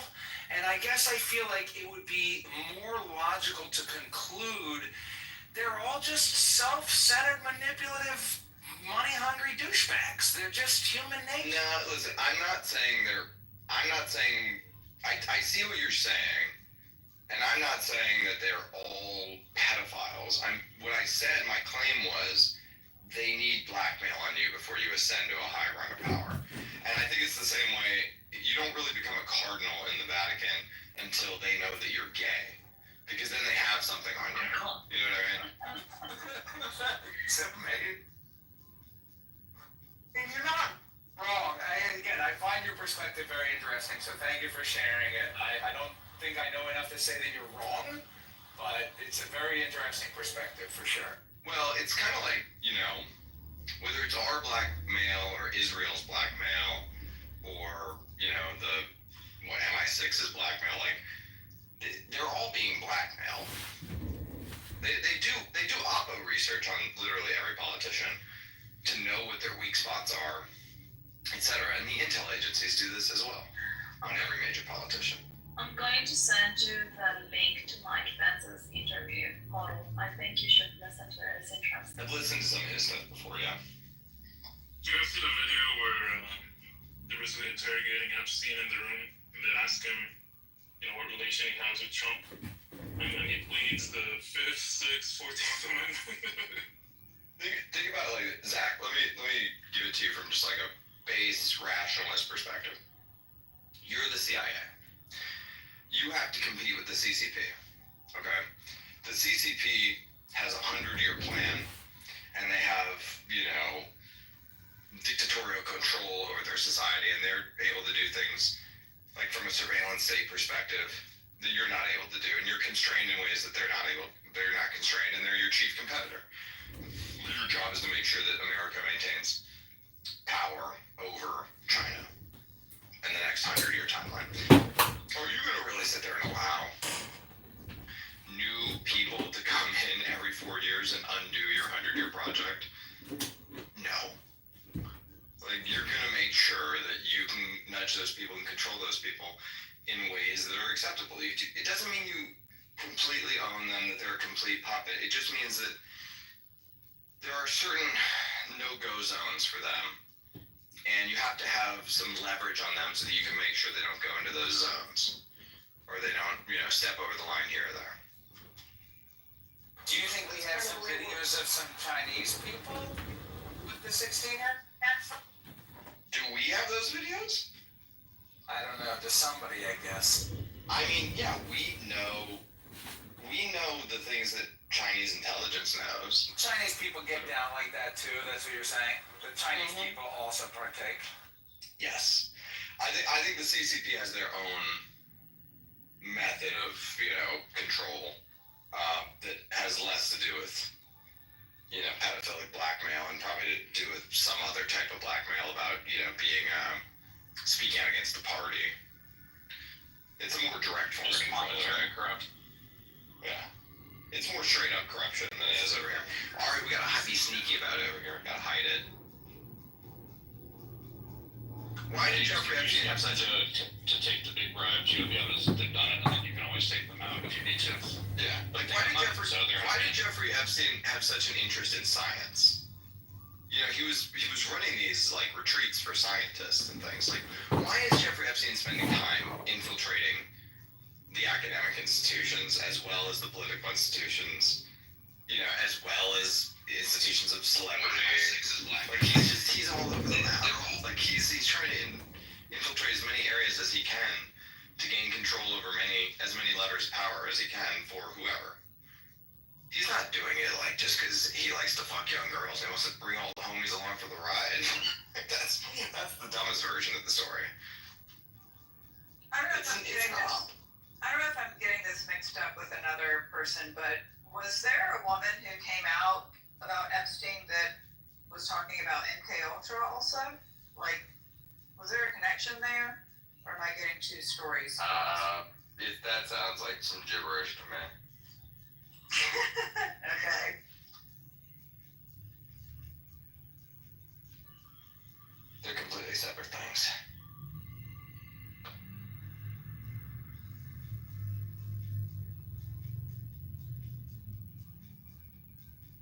But yeah, I mean, here's the other thing about Epstein is, I've said this before too, is that it's a dead op. So they had an op going, it died, and now what they've done is this thing. They did the same thing they did with Kennedy, where they turned it into a conspiracy sponge. So now the attention and the focus is all on Epstein and the op they were running 25 years ago. And now there's a new op that's happening, that we're all not aware of. And they would prefer our attention and our focus be directed to the dead op rather than the live op. I think like 10 years from now, if they keep pushing like there's no list, eventually they're gonna try to trigger a Mandela effect where they're like, oh, you guys just imagined Epstein, like it wasn't even a real person, or it was never even there was no island. Like, what are you guys talking about? Jeffrey Epstein was a figment of everyone's imagination. Yeah, that'll be 100 years from now, that's what they'll say. He was just a figment of the imagination, never even existed. Wasn't even a real person with a social.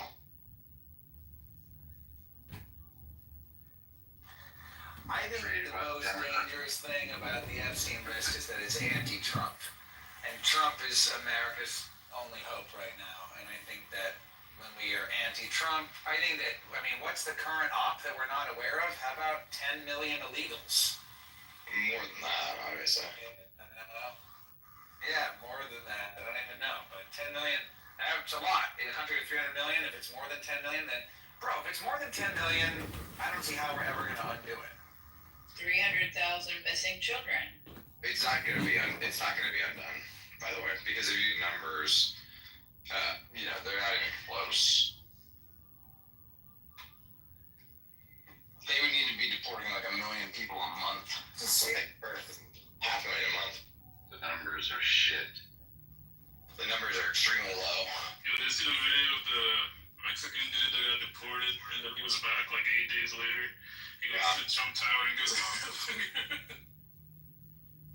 yeah, bro, unfortunately, man, listen, I voted for Trump too, obviously. I'm a Trump supporter, but you gotta vote harder, guys. Exactly. We're not gonna be able to vote our way out of this.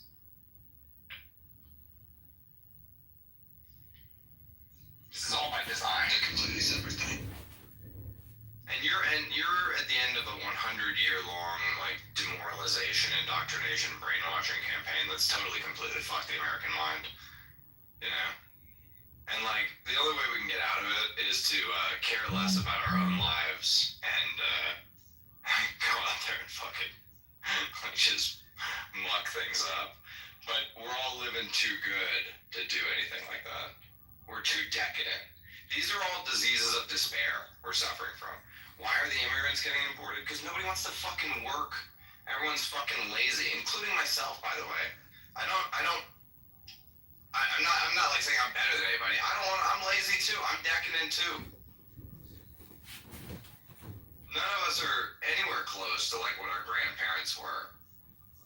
Or the generation before them. We're just complete, fucking prissy schoolboys in comparison.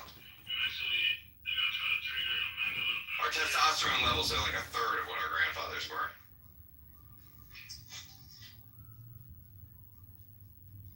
Fuck you, I'm always that word. Uber yourself a burrito, get a tag for your burrito today. Deliver it to your fucking air-conditioned apartment, watch your Netflix, and enjoy your life before, it all inevitably unwinds. Yeah, make sure you tip and thank your illegal, right?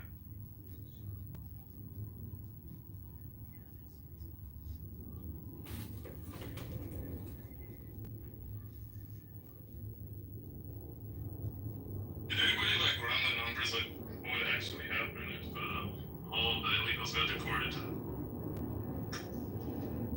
How cheap or expensive would things be? Homes would get a lot cheaper. Traffic would be a lot better.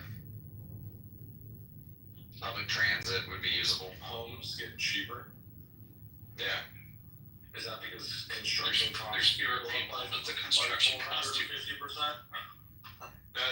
Think about it. There's less people to take up housing. Yeah. So, you know, this one of the things that's going on with like all the especially white millennials who are complaining about the cost of living is because none of them are living in starter homes in low-income neighborhoods, because those neighborhoods are now entirely full of illegals. And so they're like, you know, how are we gonna, like, we don't want to live around illegals, basically, is the thought, right? It's not a good neighborhood, air quotes. Like, if it was full of young, poor white people, they would all consider it a good neighborhood. But they don't want to live around the illegals, and so they don't get on the starter homes, they don't get on the property ladder, they don't move up and blah, blah, blah, blah, blah, you know?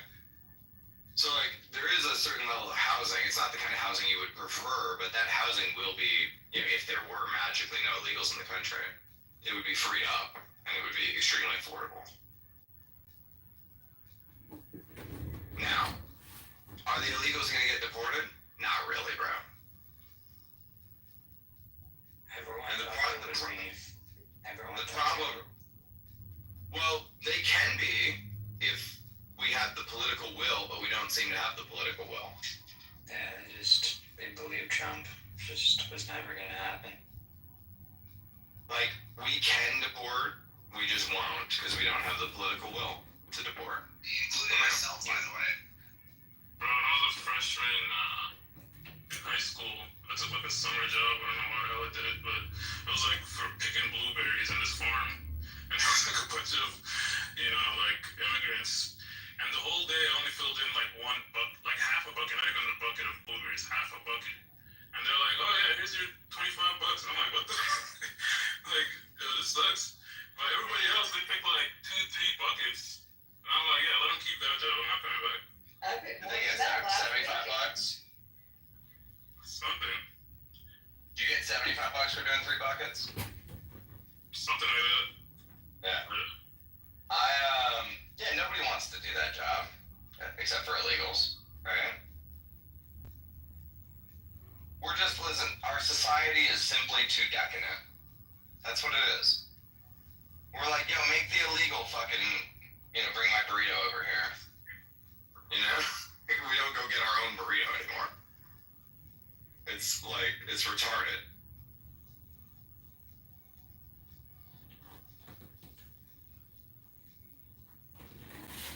There's also this really weird discourse where like people will be like, how are we supposed to build homes without illegals? It's like, you know, white guys used to build all the homes, right? Like, they were better quality too. Back then. White guys did not make the burritos originally. That's true. Not originally. Although Spain had some influence there, so I'm taking the dub for us as well. You know, taking the dub here. Can't stop me. White boy summer. We on top, baby. No. It's just dumb, man. It's like, obviously white guys and black guys and shit can fucking build homes just as good as anybody else. It's just like, we're all so decadent and lazy that we're just like, why would I let other people do it? And that attitude is going to lead to the destruction of our society.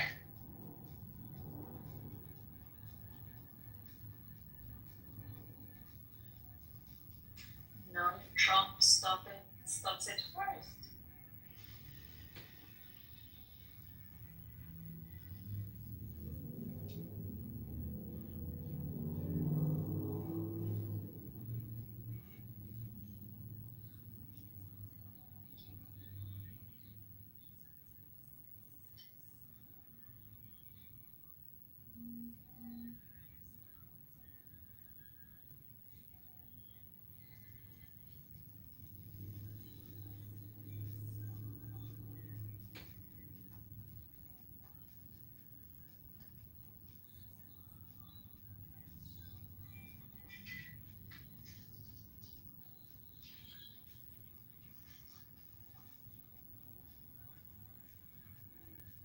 Bobby says, how do we need to mow his own lawn?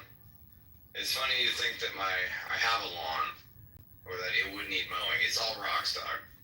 Just rocks. Live in the desert.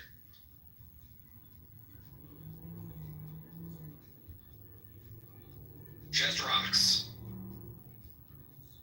Although I do have landscaping guys. Mow your So they do all rocks. that.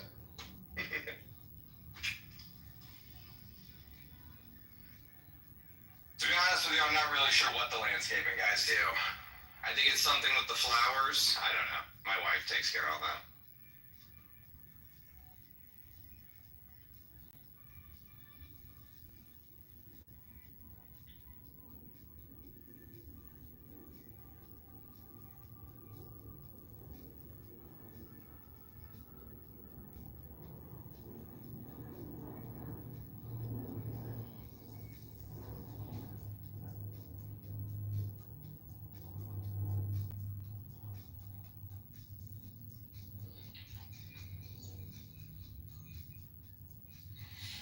There's also this verse where people will be like, how are we supposed to build homes without illegals? It's like, white guys used to build all the homes, right?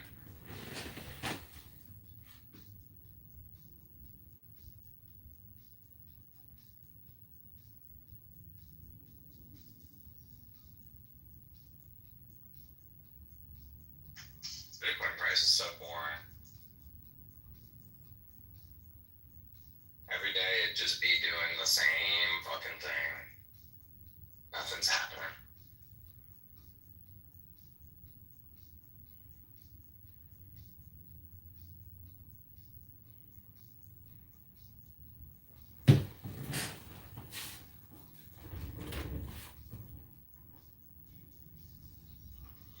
Hey man, I've got no complaints. Worst part of my week so far is switching from 93% lean to 99% lean ground turkey. So things are good. I hate that 99%. The word. It sticks to the pan. Fucking so dry. These are the things you're gonna do if you want to be in the top 1%. No. Ugh. You know what I'm saying? I hate the 99%, bro. I hate it. I was so bad.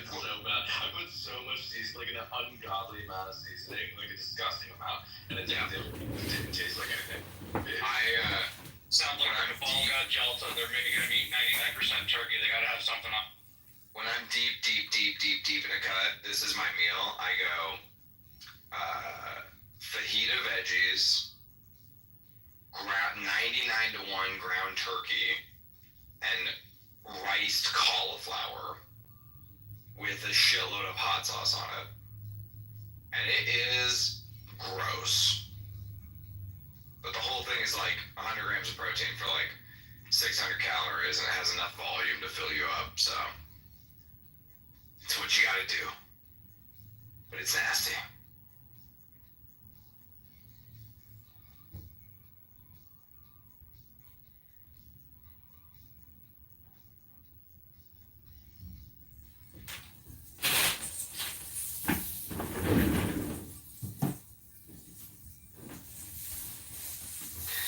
Little curiosity from the chords. There's I think it was really Corey from Swan who started the whole speculation that Cantor didn't have the Bitcoin from Blockstream riding back to do its SEPO deal.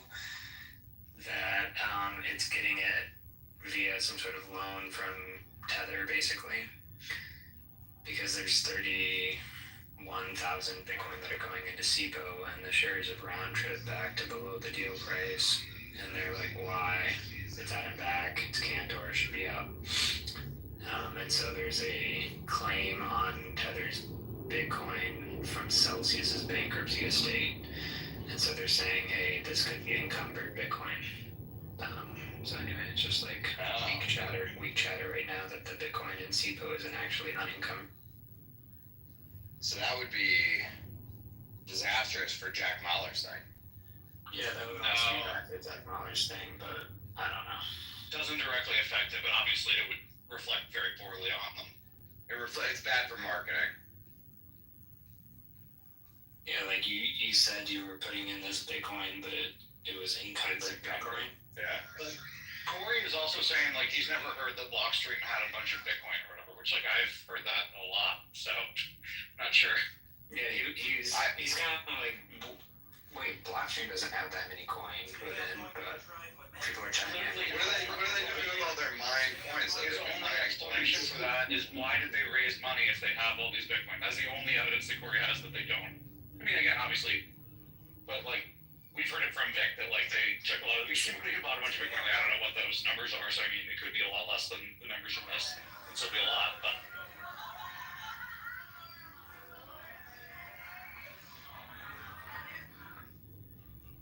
We do know they raised $75 million though when Bitcoin was trading at like 500 or whatever. Like they certainly could have a billion.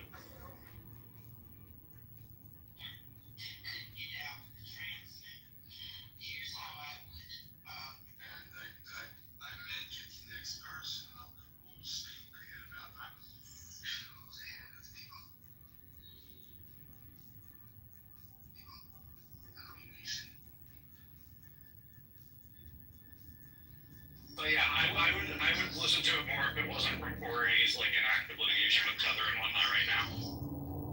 I'm kind of surprised he would make like it's against the law that's happening. Yeah, it doesn't seem well thought out, does it? I guess he's the one who's suing them, and it's just for show, so it doesn't really matter. He knows he's going to lose those suits anyway. Yeah, exactly. He can't win. Corey's kind of, I mean, for years, he kind of just like, he's like a key man. It's like he just will go and tweet things sometimes. Kind of, it's pretty informed for him to do that. Yeah. He just puts out like wild rumors, just tweets it.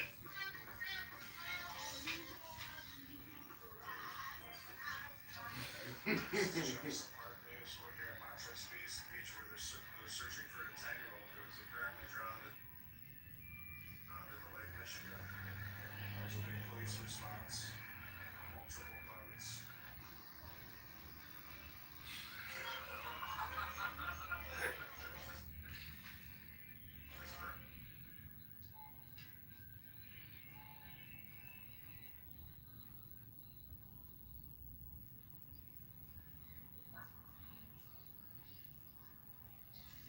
Corey is not investable, in my opinion. Enlightenment. Reality. Yeah, it's the valuation of Swan had been public during that run up into the NASDAQ attempt, and then the fall. It would have traced quite. Still one of my best moves ever was turning down free advisory shares in Swan at the beginning. I will read earlier when Trump was saying one of his best moves ever was turning down the invite to Epstein's Island. That is a good move. I would brag about that move too. It's such a funny thing to add though. It's like, well, believe me, I was invited, but I said no. I was invited, but I said no. Lots of people in Palm Beach were. That's a good move. I would brag about that move. You avoided a big one there.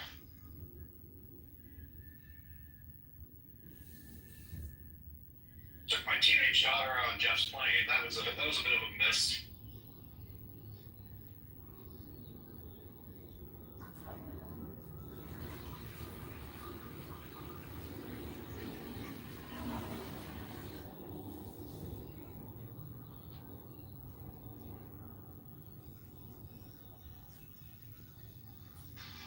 Yeah, I'm proud of turning that down. I hated the whole Swan thing, to be honest with you. I was trying to be chill about it, but I just found it cringe. Didn't like it. Had a million reasons. But the biggest one was just, it was a bad product. You know? Bad service, didn't work good. It prioritized in the wrong direction. Yeah. Are they trying to do like a reverse merger? But it's not like a Kitover or something? Yeah, they're doing a treasury company thing. River is everything Swan was pretending to be.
bring, often determining traits like hair color, personality, and even eye color.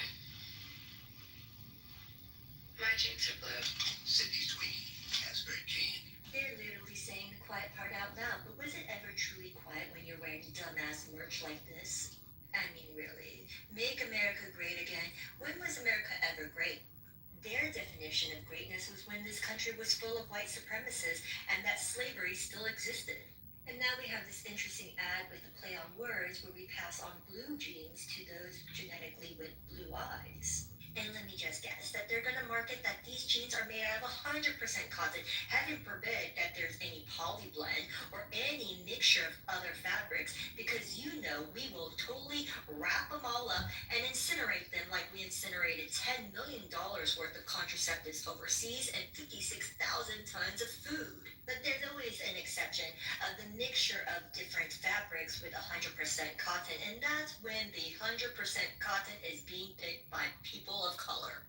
I mean, it's no accident that Sydney Sweeney's initials are S. Oh shit, I didn't even notice that. It's amazing that that's not a parody.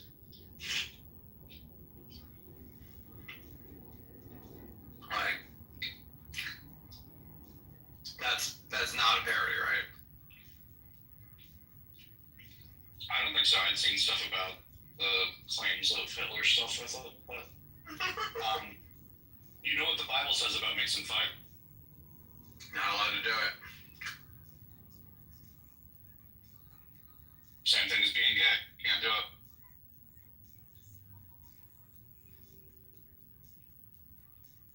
Dude, they're definitely gonna have the conspiracy theorists going crazy with this one. Like, the abbreviation of her name or whatever. It's SS.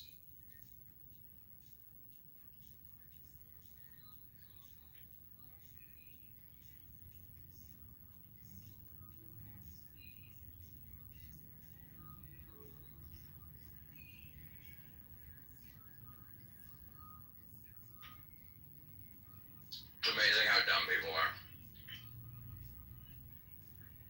Just made me think of something though. Your initials American Hodl are AH, and you are an asshole. AH?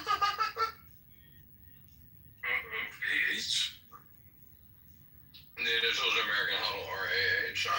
I never thought about that.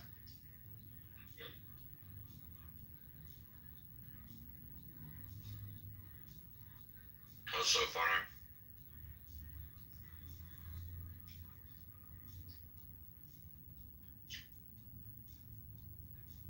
Sometimes people will abbreviate my name and call me AH. And I ask them to stop doing that.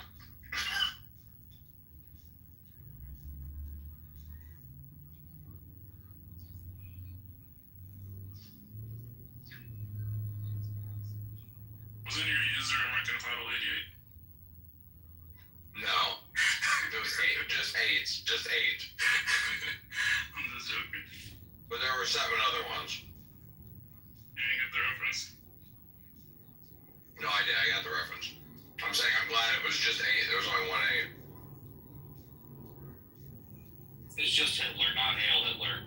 He's ambivalent towards him.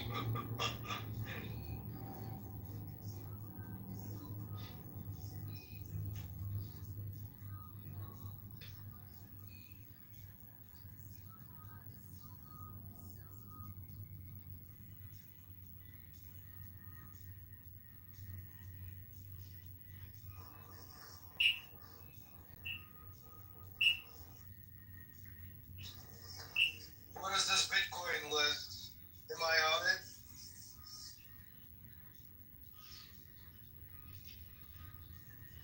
No, you're the shadowy financier behind the scenes. No one knows about you. Excellent. I'd like to keep it that way.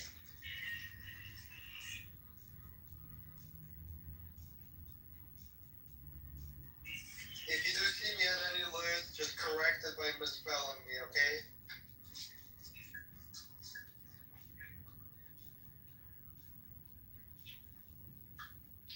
We did discover that the initials of American Huddle are a Nazi dog whistle. So that's not good. AH? That's to just hodl. Yeah.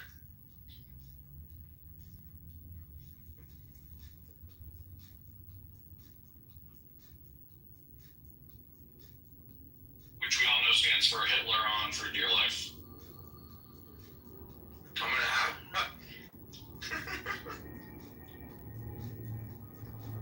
I'm gonna have to change to Hodzi now.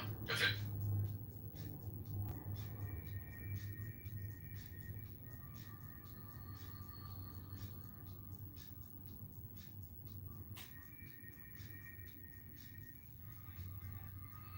You dropped the Jewish variation of Hoddletoth or whatever it was. Hoddlestein.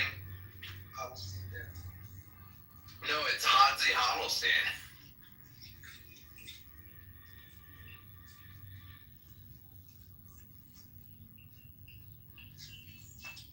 Hey, Bubby. Hodzi, baby. I would like somebody to, are we done talking? Well, it's pit, so I assume the topic is still lingering. Are we still discussing the meltdown, or have we moved on? Nah, we moved on. Okay, never mind then. No, it's like, I feel like you've never taken a sales seminar before. What about this? What if you started with a tapestry that you just kind of hung on the wall? Great idea. Oh my god, what if we spent like 50 grand on the Hitler tapestry? Well, Dan brought it up, and that's why I like when he brought it up. Well, you got to put your cans on to hear it. Sorry. Oh, shit. But this is Dan Pena, we've had on the show before, and yeah, I'll do whatever it takes. Yeah. Well, that means something different to me. It means something different to guys like Hitler. Why do I have Hitler's picture behind my desk? He's arguably the best salesman that ever lived. How do you get 60, 70, 80 million people to genocide 10 million people? Either those 10 million people had to do something terrible, which wasn't the case, or you gotta be a slick motherfucker.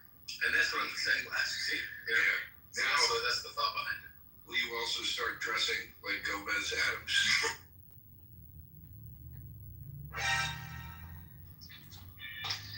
Dan Penn is a crazy motherfucker. I saw an interview after Ozzy died, and they said it was like from the 80s, and they're like, Ozzy, who are some of your heroes? And he goes, well, that's easy, of course. Adolf Hitler. And the woman is like, what? Ozzy, you don't mean that? He's like, yeah, I do. Because he was evil, but like charismatic. I like that.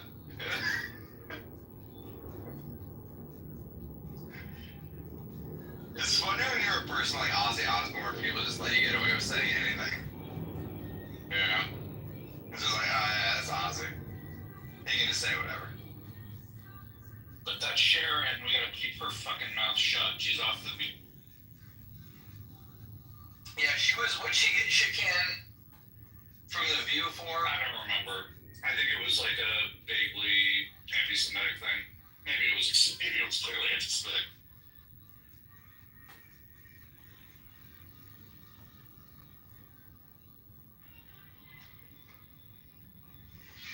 Let's look it up.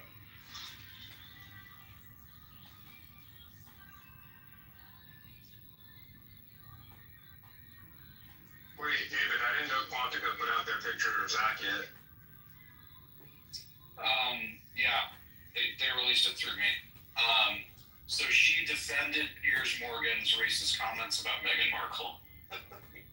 Let's see, what did Piers say? Meghan, are you talking about when they said if they wondered if the kid would be dark-skinned or not? Because that's not racist. I'm just reading the AI description. That's why I wanted to find out what it appeared. No, but I remember when Markle and Harry said that their family made racist comments, they were literally asking, they were like, oh, I wonder how dark the child's skin tone will be. And if you've ever been in a mixed race relationship, that's literally, like, everyone has that question.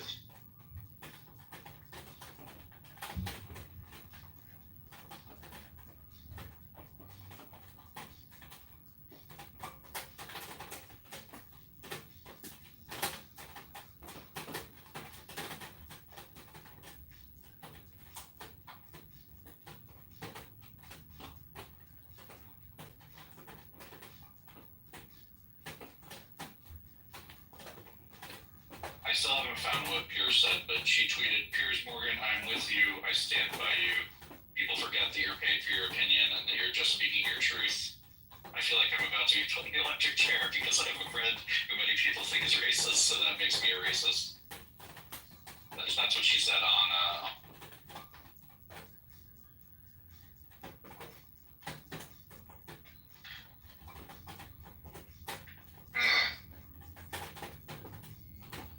What did he say though?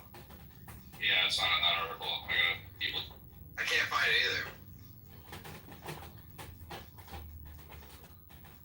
Clearly it can't have been that big a deal because it's not like we all walk around thinking Piers Morgan is a horrible racist. You know?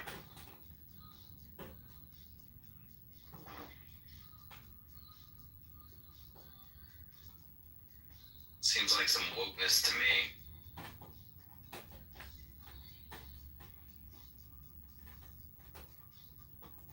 Alright, Piers Morgan says he stands by his criticism after saying he didn't believe a word Meghan said in her interview with Oprah. Meghan raised concerns about how Piers' words affect the issue of mental health, and that might due to others contemplating suicide, because he said he didn't believe her claims that she was about to commit suicide because of the way she was treated by the royals. What did you say? I don't believe that either. She's a huge narcissist.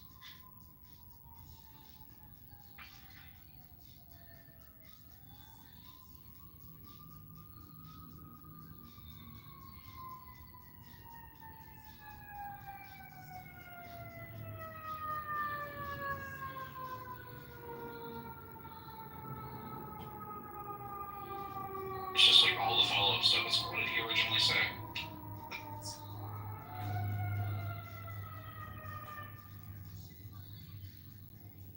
Well, I don't care enough to look at this anymore. Yeah, who cares?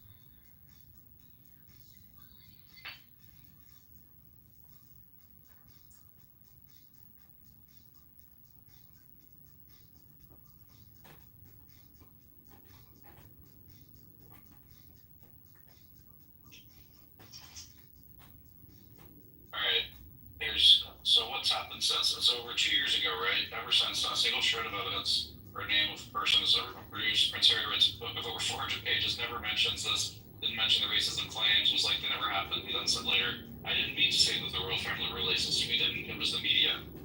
Bullshit. You said that member of the royal family turned out to be King Charles and Kate Middleton had expressed negative concern about the potential skin color of your baby, which that conversation will have never happened, and there's no evidence that it happened in the way they tried to imply. Oprah graphs and bore, and so for 2 years the royal family have had to deal with being accused of being callous racists who don't care about a young woman's suicidal thoughts and don't care about being brazenly racist about the skin color of their child. So, Mohan, you're right. It was him saying that he didn't believe that the claims of the racist statements, which you're saying aren't even racist, ever even happened. And apparently, eventually, Harry says that he never did make that claim, right? Like it came out in British tabloids or whatever, but it was never attributed.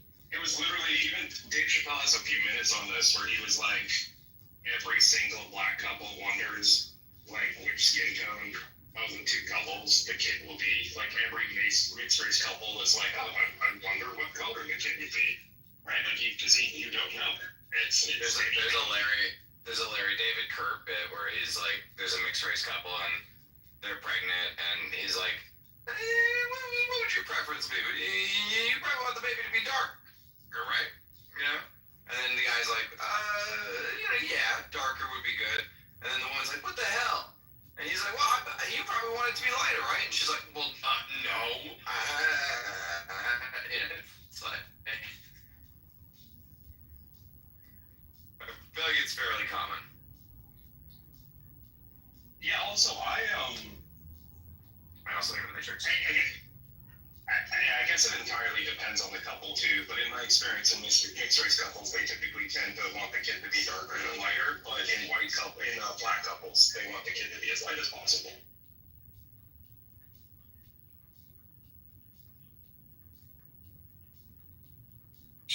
Is this just like a question you bring up with every couple you come across? Like, Hey, you guys want your kid to be darker or lighter? here's my survey. I've been conducting this for years. You can just fill it out at your. No, I mean, talk to black couples, ask Jimmy about it. Although he's mixed race, I talk to the blacks, black on black. But no, like almost all of my cousins and myself are all mixed race, right? So I have experience on that front. And every time I've seen like a white girl marry a darker skinned guy, she actually prefer the kids to be darker skin colors. Mostly just from a practical standpoint of like not catching fire in the sun.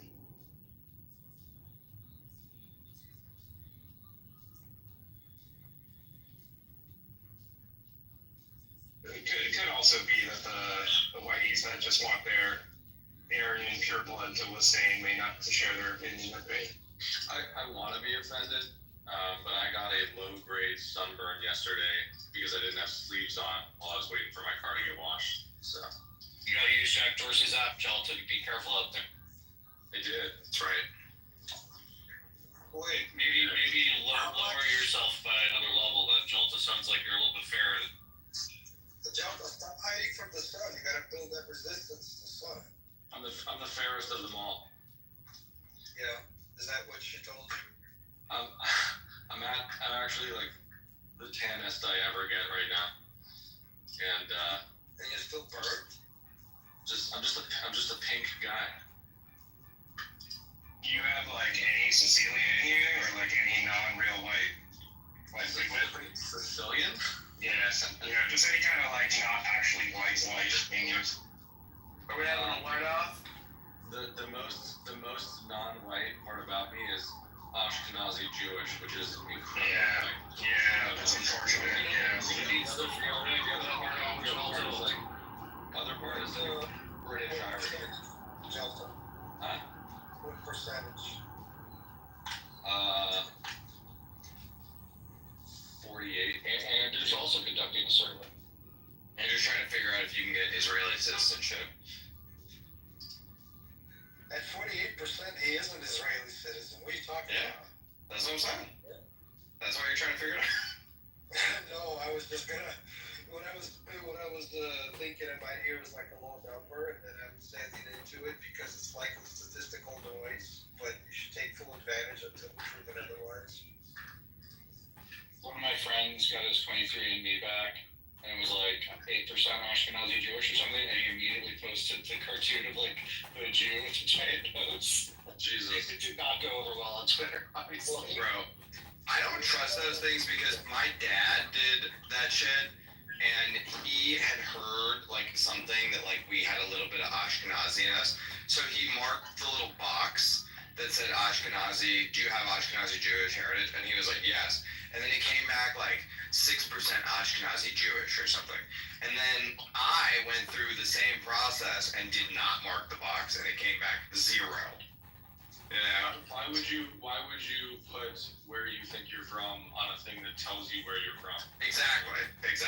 So like that's my point, is like I don't believe a lot of these results because they let you identify no matter what your gene. Yeah, it's self-reports, right? So it's like I didn't check the box, and I was just like, you tell me what my fucking DNA is, and then it came back, you're just 100% fucking Irish, you know, like British and Irish. Did you tell it? And I was like, okay. I tried to, you know. You know, it'd be interesting. I want to do one of those where I take my dog's saliva and put it in the human one, and then I'll put it in the dog one and see what it tells me. I mean, it's gonna come back for sure telling me I'm 100% that dog. I'm just curious what breed. No, that looks strictly human, or technically they should say samples. You gotta be very careful not to cross-contaminate, because if there's even a little human, they'll find it. Remember when all of those like oranges and apples came back COVID positive? Yeah. much I believe this, 23andMe genetic testing spit in the tube shit. Like, maybe if you have your whole genome sequenced or whatever, they can, it's more legit, but like, I don't know, bro. It'd be a lot cheaper for them to just pretend to do the test and then give you results. Well, the one model is Nebula with 100 passes. Produce terabytes of data, but it'll be as good as it gets. I heard that's like $5,000 or something, right? It used to be, but that's probably Less than that. $300 to $600. Well, yeah, listen, if you're paying $600, it's probably better than the 23andMe is like $99. You know?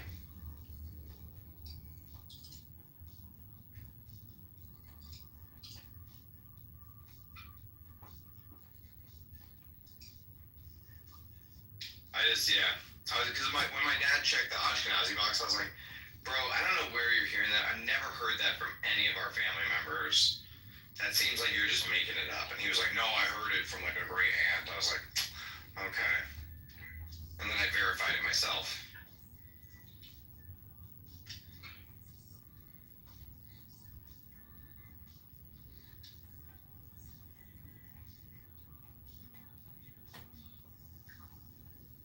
I didn't realize like how few genetic disorders 23andMe actually tests for. Like, not that I thought they did everything or whatever, but it's like, I think they only do like 50 or something. They used to do a lot more, and the FDA shut them down. In the very early days of 23andMe, they did a lot, and then they were told they can't do it anymore. But if you can get your raw data and feed it into ChatGPT, I think you can do more.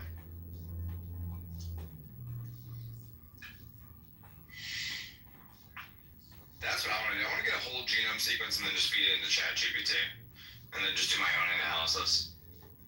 There's no way you can feed that into ChatGPT. A whole genome is like half a terabyte. Right. Yeah, apparently it's not sequencing your genome, but they're just doing genotyping. They're looking for specific things. Yeah. The genome sequence though is cheaper, and like you can do it now as an individual. Really? Yeah. Who do you use to do that? So Craig Ventnor was the original guy who sequenced the genome, and I think he still runs a lab in San Diego where you can get it done. And the work up at that lab is like $4 or $5 grand, I've heard. But I'm sure there are other places that do full genome sequencing for less. Like Andrew said, it was like $600. So. That's crazy. Like, do you know how hard it was to sequence like the human genome one time? Totally. I know. But now that it's been sequenced, they've gotten it way cheaper. I think we all went through science class like while they were still. Yeah, so we're all anchored to it being extremely expensive. It's going to take 11 more years, but they're finally going to sequence one genome. And then they did it like 4 years later, and so we're like, holy shit, they did it twice. It's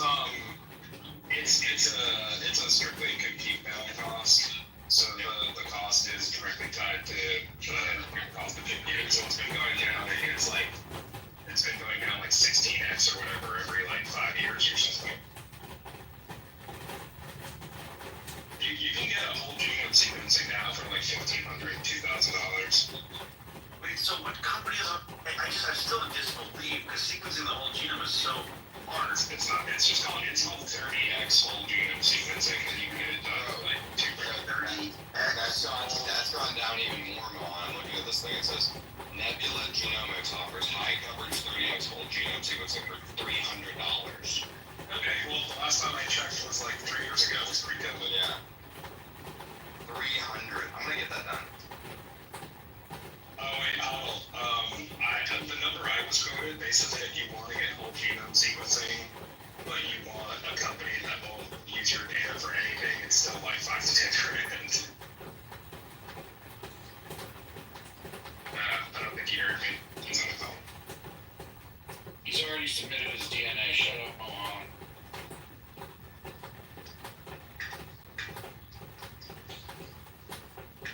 Oh, Mohan, you should take a look at this tweet Simon Dixon talks about your book. Oh, interesting. Yeah, put it in the chat. I'll give it a listen. What did he say? It's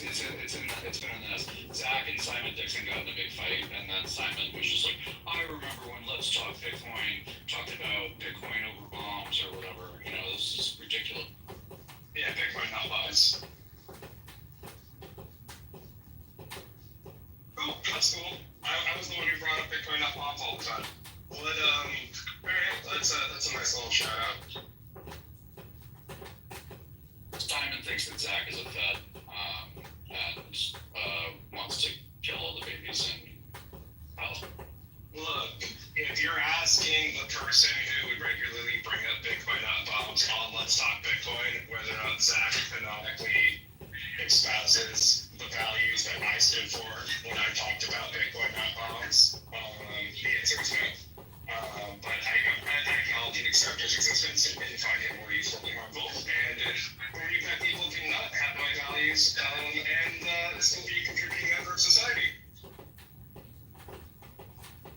Yeah, Simon's response was to re-out and cry for 13 minutes and then post it on Twitter.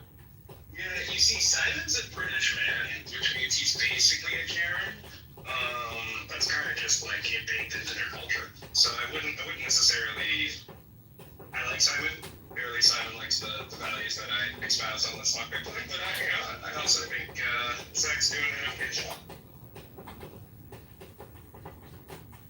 And that's why you're not going to do well on Twitter. Just stay on it. Yeah, I'm just going to get canceled by Simon. You've changed. Listen, the version of you that I used to like is not the version of you now. Surrounded the log, you fucking cunt. Calls out that.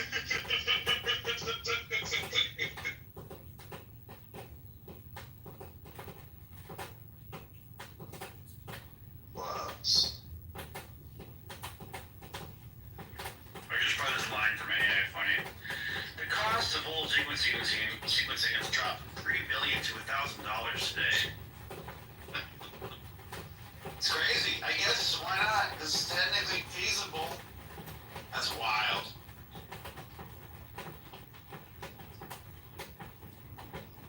They're still doing a bunch of, testing, right? They chop it up, and then they're like, well, it probably fits together this way, but still, that's very fucking impressive. I have no idea. How do we get this done, bro? I'm doing one of these. Nebula Genomics, the cheapest one. I'm doing that one. Do you give a shit at all about covering the CIA having your DNA forever? Because the cheapest ones are the ones that will sell your data to fucking everything. I already did 23andMe, so I'm already fine. Yeah, you're fungible. Yeah, so might as well go with the cheap one. Classic sunk cost. I mean, it's true, they already sold my data. That's true. It's a lot more data, though, now. It's different data. Yeah, they weren't right. Yeah, for context, 23andMe sequence is like 2% of your DNA, and this will be the other 98%. Well, there you go. They can find the exact bioweapon that'll kill me. Good for them. They'll finally figure out how to get Whitey. I'll be the first casualty. They're going to take out the confident male voice first. Oh, fuck. They'll be like, this guy's susceptible to pneumonia. You quit getting pneumonia.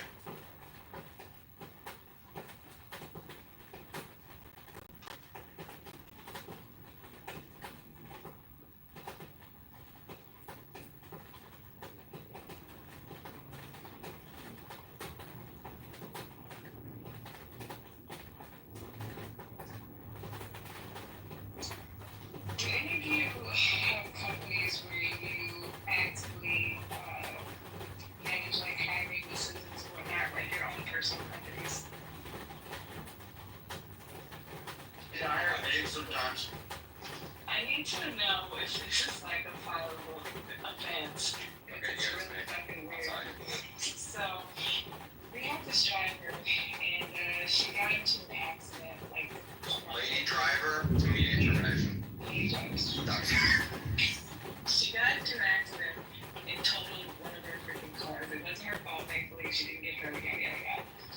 So fast forward like several weeks, and another driver finds this weird like little pouch in one of the vehicles, and it's just very strange looking. They've never seen it before.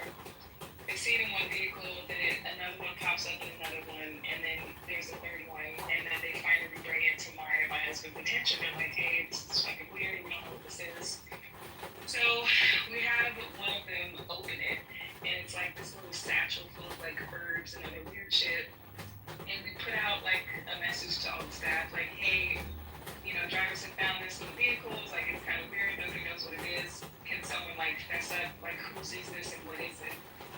So it turns out, and we had our suspicions that it was this lady, and it turns out she like approached this one of her friends who is a Wiccan, which I learned recently, like you know, they do voodoo and other spiritual shit. And she said that she approached them because she had been weirded out because of the accident and whatnot, and that she just needed something for her to feel protected and safe and whatever. So she hired, I don't know how you go about this, but she hired this Wiccan to make her little, like a potion or whatever, to ward off accidents. Oh my God. And put them, like, and like spread them out throughout the fleet, like into several different vehicles. And I just find, it just weirded everybody out. Arizona is a right to work state, and like we don't have to have a reason to fire someone. You actually should talk to a lawyer about this because Wiccan is, I believe, recognized as a religion and that a protected group. This is a more important question here. If you fire her, is she gonna like Wiccan voodoo you? How is she as an employee minus the Wiccan stuff? She's very strange. Like, she does her job, so like she doesn't give us any trouble. She like shows up to work. The job is not difficult. We transport crew members 24/7. You know, and I believe all day. And like Angels in the chat strange, or I don't know what that reference is, but she's very odd. She's very socially awkward, and she's just very strange. But she does her job, so like, you know. And from experience, I have dealt with stuff like this. From experience, just get yourself a lawyer, cover yourself, because those people try to use everything in the book. Well, you don't live in a very liberal state, but yeah, they'll use religion, Courtney, did you hire an expert to determine if there is a protection spell? Maybe it's your pushing you on. We didn't hire a professional to counterbalance the wicked potion or whatever. No, you don't know. Listen, you're saying it's a protection spell, but there may be malice here. She could have been a curse, not a blessing, you know? But then there's medical issues involved, like mental illness or like behavioral, like there's just so much. Like I would just get an attorney to cover you. And then that there's a labor board, it's ridiculous. Yeah. I guess we'll have to go there now. I just wanted to present this weird ass situation that we've never been in before, because it really be out as well. You know, we want all of our employees to feel safe and, you know, not exposed to other people's personal shit, and I don't think that's for the workplace. Like, keep that shit back to yourself, you know? Dude, you can't make that story up. I can't, like, the shit happened. Like, it's happening now.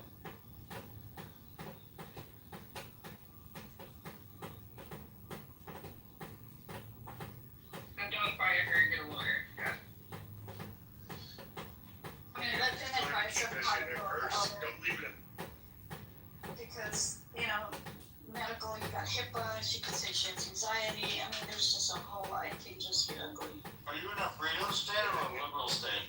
In a freedom state, it's a right to work. Like, you don't have to have a Yeah, but right to let to go. work doesn't mean they can't claim that you're discriminating against them because Yeah. Well, she specifically said she does not practice this, but that when she told her friend about it, he revealed to her that he deals in this type of stuff, and that's how she came about it. Very, very strange situation. Well, let me ask you a question. If, I don't know, some Dominican were to put a bunch of crucifix on the video of every single car, would you fire them over that?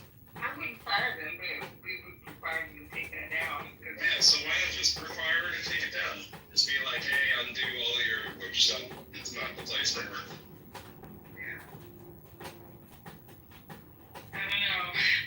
I feel like a rosary and beads and shit is different than casting spells. It's a personal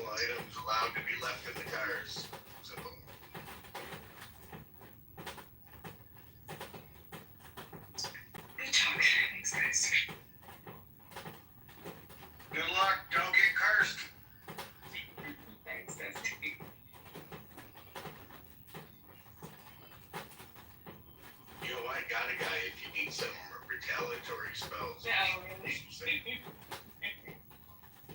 Did you guys see when Trump was running for re-election last year? The subreddit Art Witchcraft kept trying to put curses and hexes on him, and they kept, in their opinion, not sticking, and they were trying to figure out what powerful warlock or forces were at play that were not letting their spells affect Donald Trump. It was very interesting. Man, Trump's a known warlock.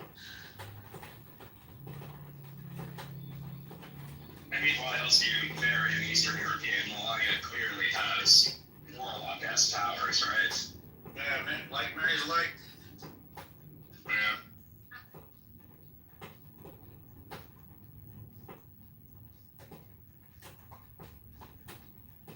I mean, I don't think you get into powerful positions like that without some kind of, magical classification. I don't think anyone speaks 5 languages without tongues being one of them.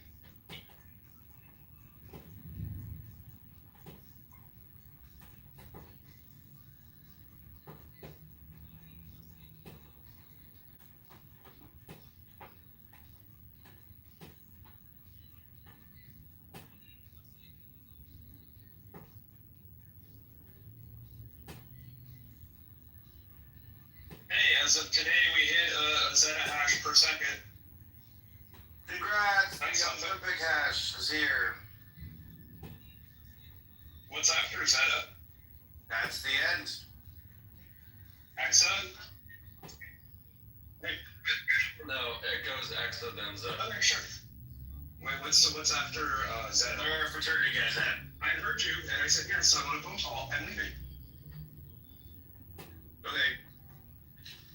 Sorry, so someone was interrupting me. What's after it?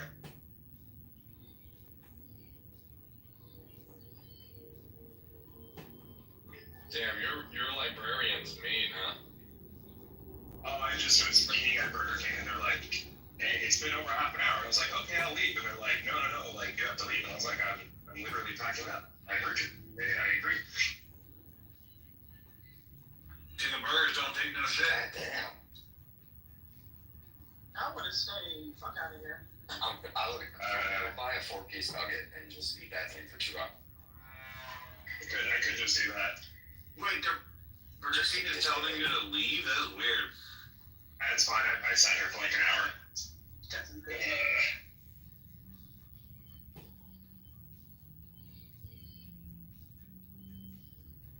I was just more entertained by the fact that they said, "Hey, could you go?" And then I said yes and started packing, and they're like, "No, I meant to do that." I was like, "What the fuck else am I doing? Literally doing what you said." That, sir, is why you work at Burger King. It's a Miami thing, man. Whenever someone, gives you, an order, like a police officer or a street person, they can't communicate about it. You'd be like, "Oh, that's interesting. I'm happy to do that. Why is it happening?" They just repeat it more aggressively. Dusty, do you know what it is? I think they're so accustomed to people giving them, nasty sass back that they just assumed that I didn't hear them because I was being completely amenable to them. Because I'm assuming in Miami, just so many people don't speak English that they just say yes when they don't know what someone's saying, that they just assume that didn't speak English and this was agreeing with them. The irony is, they're getting mad at you for not listening, but they're the ones not listening. This is like every freaking time in Miami's concept.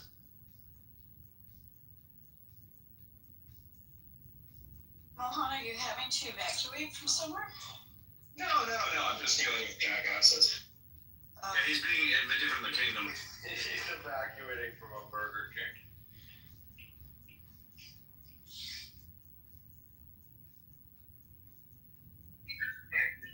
Just make sure you evacuate, don't ejaculate. Why not both?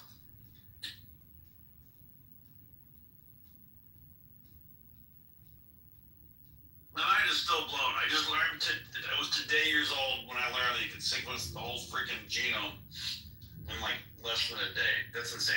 Yeah, actually, Dusty, if you're thinking about it, you can do couples polygenomic screening by getting your and your significant other's DNA sequence, and then they'll tell you what types of risks that you may want to look at when having kids. What do you do to change it? If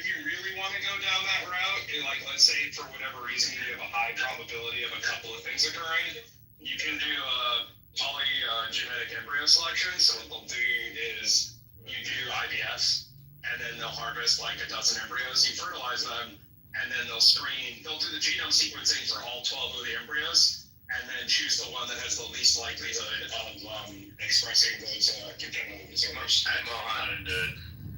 Mohan, you know about this shit.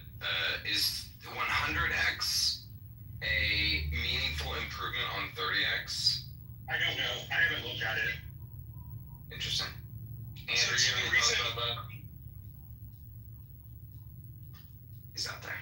I can explain to you the reason why they do it multiple times. So Yeah, it's for error correction. I get it. Yeah. But I'm just saying, like, they claim 30x has 99.9% accuracy.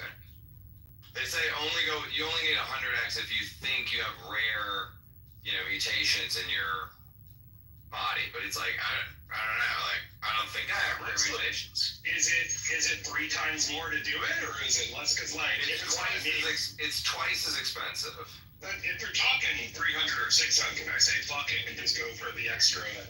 It's about 2,000 for the 100x. So this is my question to you is, and I don't know if you have an answer to this. What is the statistics? Like, what is that 99%? Is it there's 50,000 genes and they'll misread like 500 genes? Or is it they'll have a 99% confidence on all of your genes? So I think it's actually the latter, and it's more like on 500 of your genes out of 50,000 or whatever, it'll misread it, and that might be important to remind that. Yeah.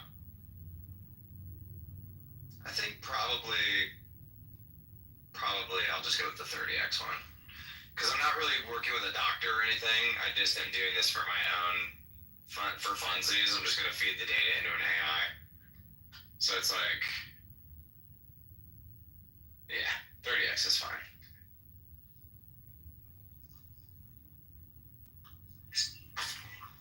Maybe later if I have cancer, I'll sequence myself at 100x.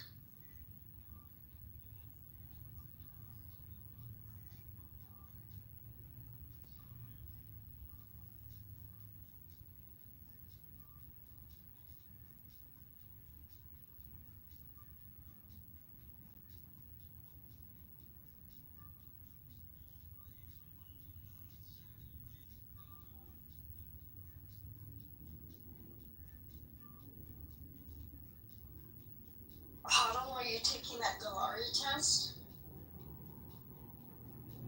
I don't know what Galari is. It's a cancer screening test. It does. Oh, it is. This is just 30x. This is just 30x whole genome sequencing. Oh, okay. So it's like a much more robust version of what 23andMe is. Oh, okay. No, there's this test that I think it's like 1,000, and it tests for, I don't know, like 100. It's quite a bit.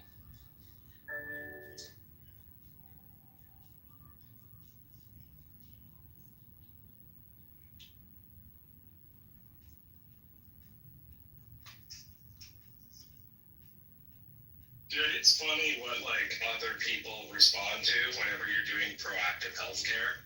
So I remember I was at this like dinner party with my family and my extended family, and my uncle by marriage, he has a friend who is in healthcare, and I was telling her, I was like, yeah, I don't have health insurance, so I just started doing like function health, which is blood tests, and rather than like concern or whatever, she was just like, isn't it illegal to not have health care? And I just started fascinating that like that's what she focused on. Right. It's like, wait, I was talking about having a healthy 30-something-year-old male, and her first question is like, shouldn't you be wealth extracted into a system that doesn't benefit you?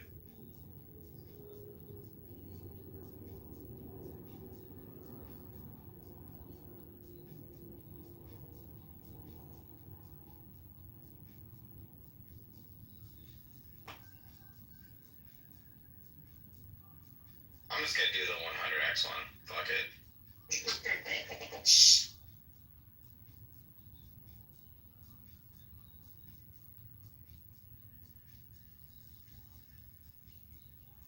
Oh, you see what syllable written on the top? Apparently, Simon Dixon was invoking me to morally shame Zach as not being representative of the values of Bitcoin. I saw that. I find that hilarious.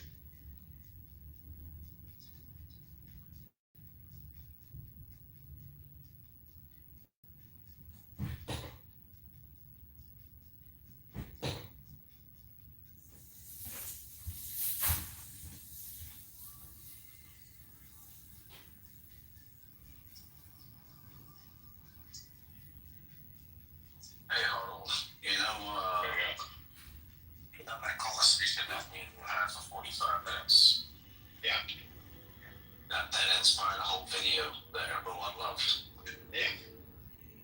I'm about to throw all that out the fucking window because of Andrew and Jason. Why? What's going on with that? They'll text you. Oh, I know what you're talking about. I get it.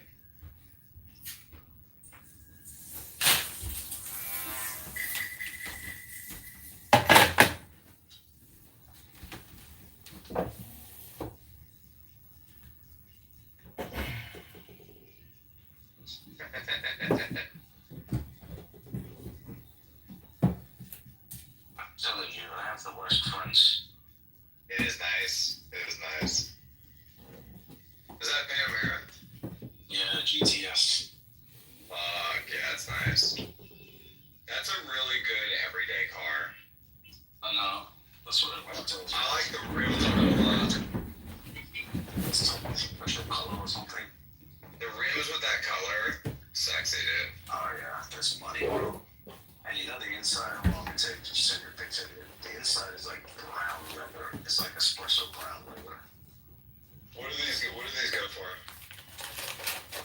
I think it's gonna end up costing me $178, something like that. Yeah, I was gonna say.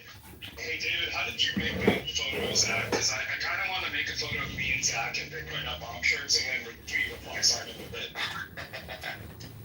That's the sexiest, dude. It looks good, man.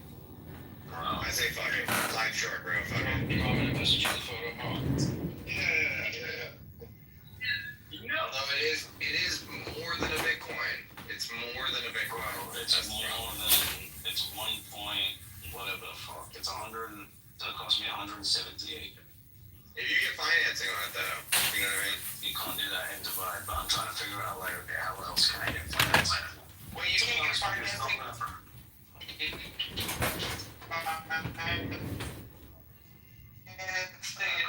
You're cutting out.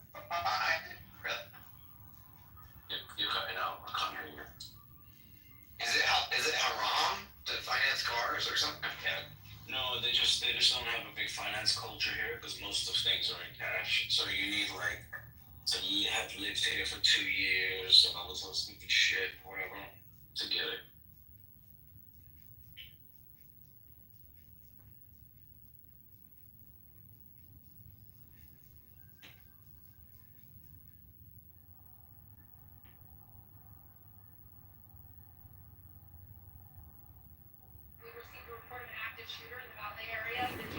Oh, look, another active shooter in America or something. Dude, America's the size of Europe. It's like saying to me you got caught shopping in Ukraine. So, like, yes. Yeah, that's why American flex the side. 4 minutes, we had located a suspect and an Oxfordville shooting had occurred. The suspect was taken to the hospital. I don't have an update as to his status at this time, but I do know that it wasn't a male that was involved. Officers then located several victims of gunshot wounds and other injured parties that they began providing first aid and medical treatment to. REMSA and fire and medical team at the GSR all assisted with providing first aid, and we have several people that have been transported to the hospital. We don't have an update yet on exact numbers of injured people, and we don't have an exact number of their condition yet, or an exact description of their conditions yet, but we will later on. He's in Marino.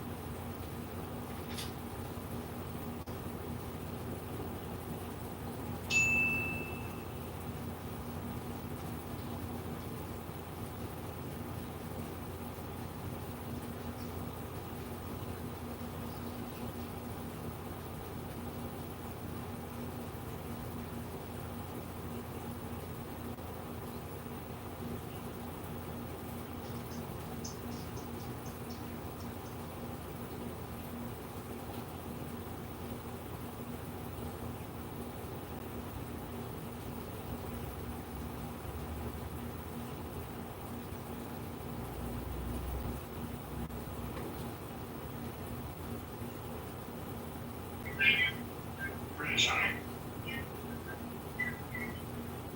Hey, Rich. Yeah.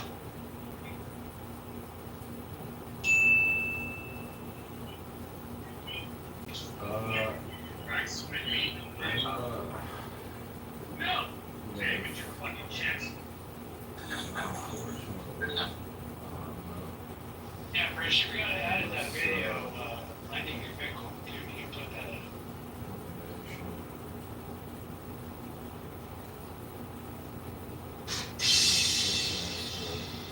I know.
Gold, and I have some Bitcoin, but not much.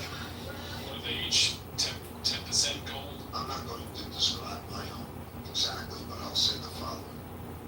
If you were neutral on everything, in other words, you didn't have a point of view, and you were optimizing your portfolio for the best return to risk ratio you would have, you would have about 15% of your money in gold or Bitcoin. I mean, I'm strongly preferring gold to Bitcoin, but that's up to you. Again, I want to say, what is the issue here? The issue is the devaluation of money. Okay, so the devaluation of money, and if you have that issue and times when it occurred, which was in times of excess debt and geopolitical problems, just go back and study history, study the British pound, study the Dutch guilder, study this. You will find that in all such periods, also like the 70s, it's an effective diversifier. So if you had no view, you would have about 15% in that portfolio as a hedge against the other. I hope that that's somewhat of a guide. It's West Side of town.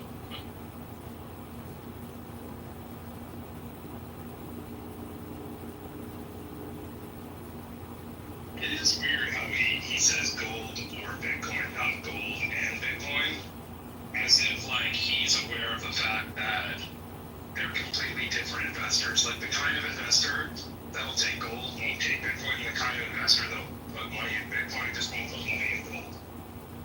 It's kind of weird. He didn't say you should put 7% in gold and 7% in Bitcoin. I mean, I was just really interested by that either or instead.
president and the people in that area, in my opinion, they're under danger. It's a red and it has decent level.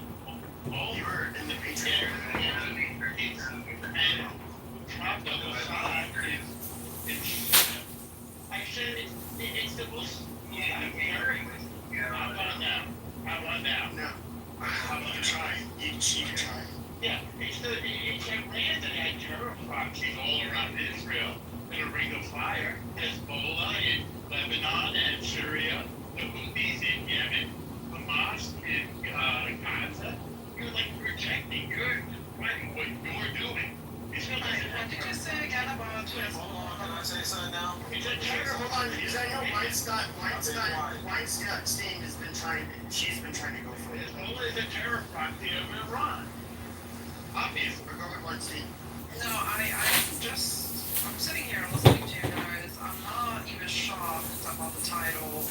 And this has been going on. The Christians have been attacked in the West Bank before 7th of October. Actually, if you go do your research and keep on reading about how many times the Christians have been attacked in the West Bank, you will be shocked because this didn't happen after 7th of October. The Christian Palestinians have been attacked by the Israeli settlers on and on and on and on. And it's been going on and on and on before 7th of October.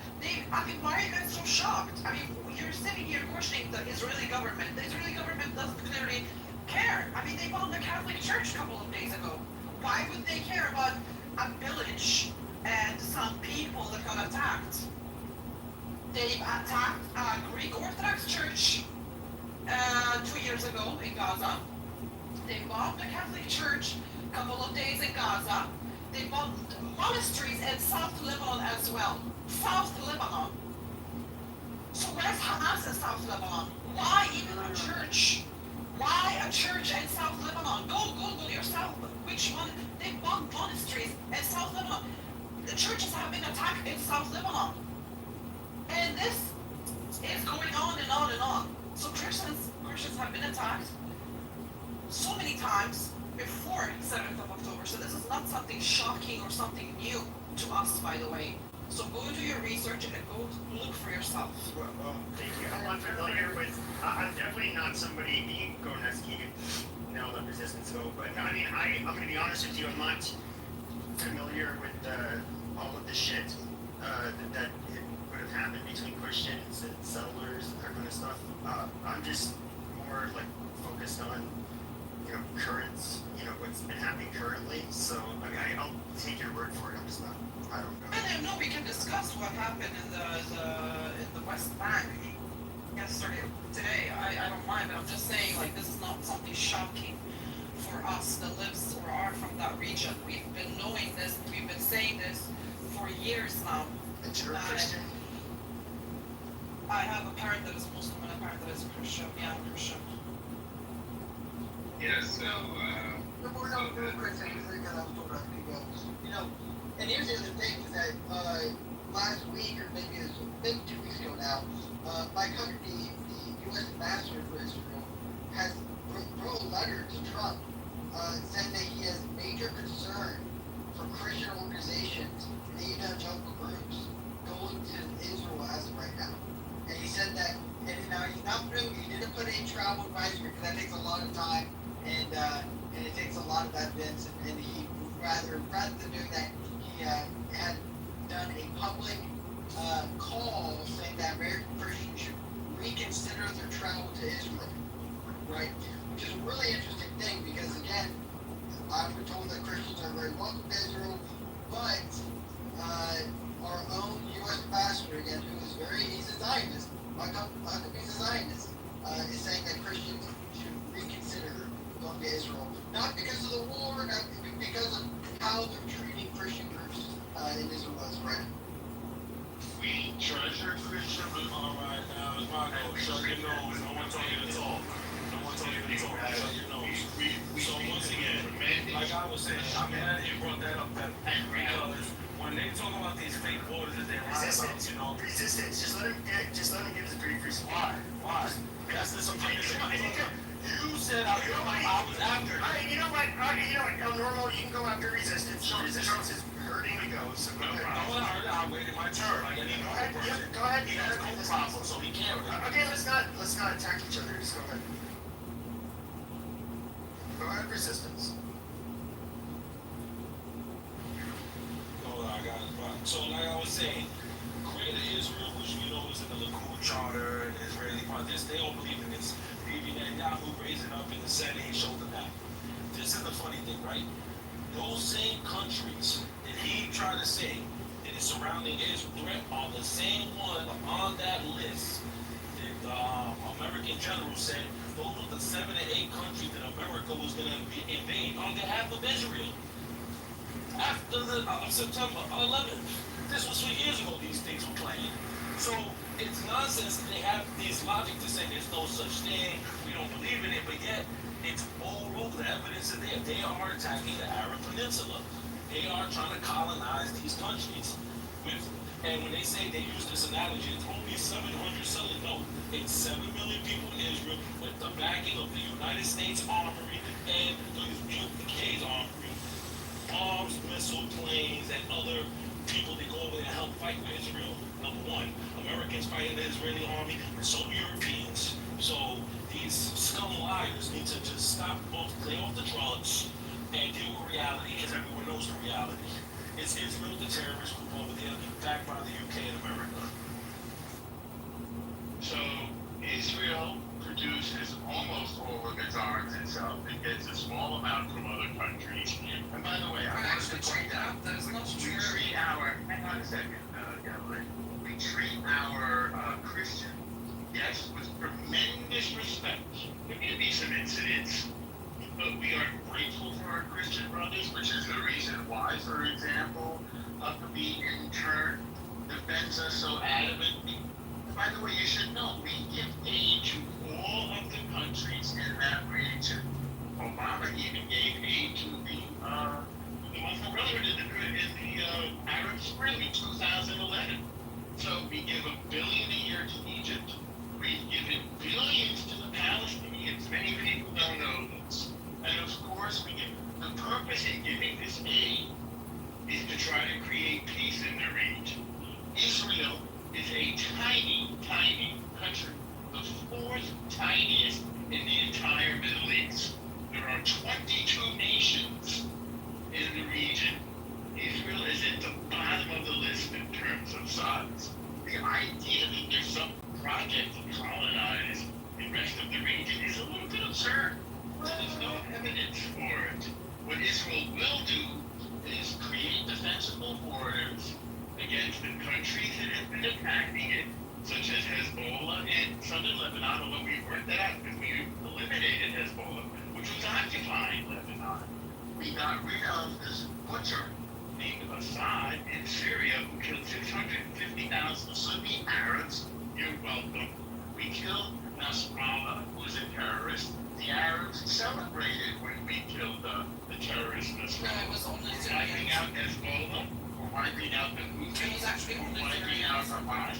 We're systematically bringing peace to the region and expanding the Abraham Accords. Right now, the leaders of the Arab world, like the UAE and Bahrain and Morocco and Saudi Arabia, are united with Israel against a common enemy. Number one, the Iranian genocide regime, and number two, Muslim jihadi fundamentalism. Israel's been mercenary. Yeah. Oh, so I did know it was very well said. I just looked it up, and it's like Huckabee thing. It doesn't seem like it to be really about the Christian groups being treated badly by people on the street. It seems to be about a visa issue. But was it about King? Was it about Christian groups being treated badly by Israelis, or was it about a difficulty of securing the visa for these groups? Yes, it was about Christians in the region being treated badly by Israeli Jews. Oh, well, the articles that I said didn't mention anything about that. I think it was a visa issue. I think it was in a visa issue in the news. Well, hold on a second. I did read that Mike Huckabee's, at least in the Times of Israel, it did say something along the lines of, that's why I'm not the one who really brought it up, but it had something to do with when it came to evangelical, I guess missionaries or something like that. Israel was basically not really like processing their. Right, it's a visa issue. It's a visa issue, but it's not about how the Christian groups are being treated. No, Lomo did this to me a week ago. What did I do? Just wait, I'll tell you. You touched me in a very inappropriate way, Lomo. Okay. You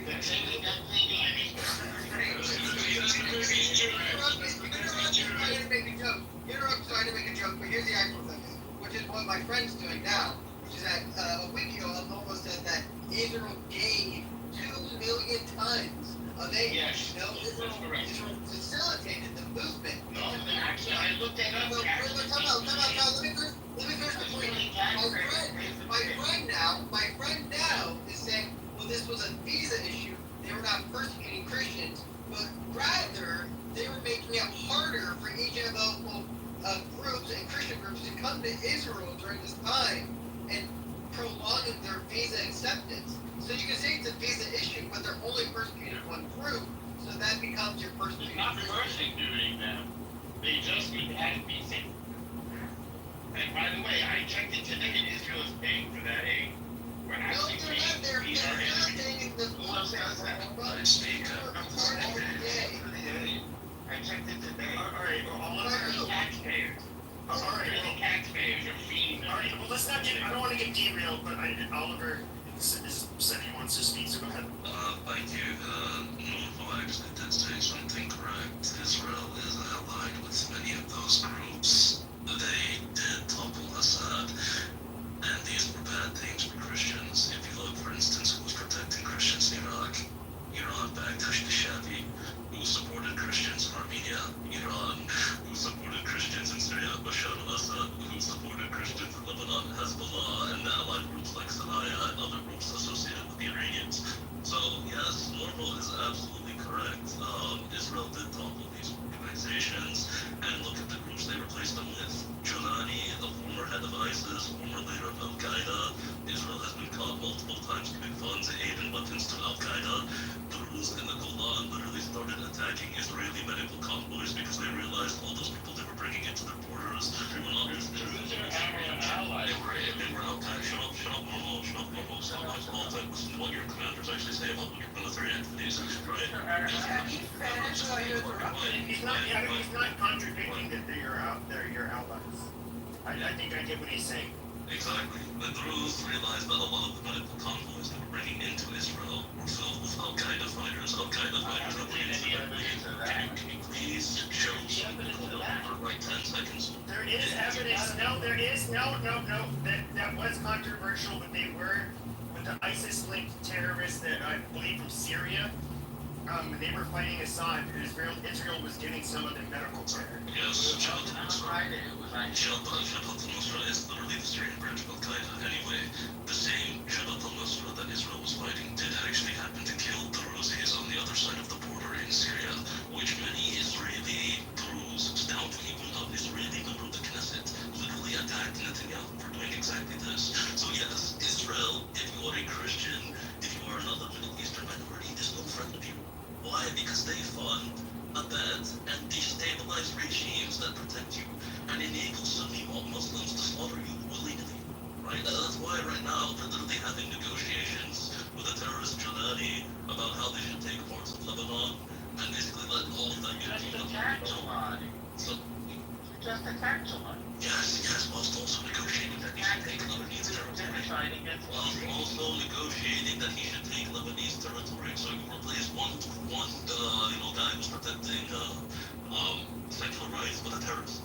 That's what you guys do. And that terrorist will destabilize the region again.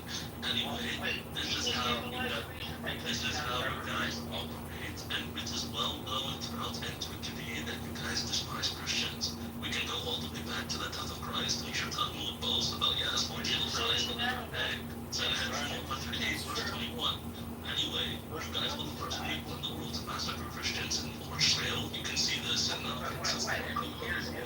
Himyarite massacre, and you guys have been massacring Christians for a long time. off the Catholic Church in Gaza.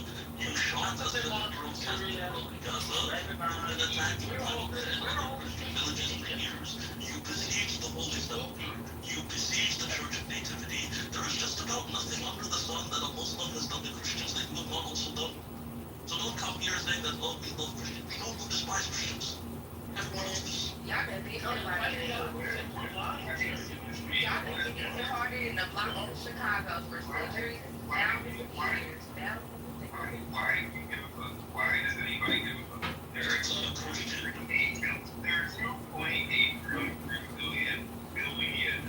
billion Christians in the world. There are billions. So we should just let it be more than one. This is a true response.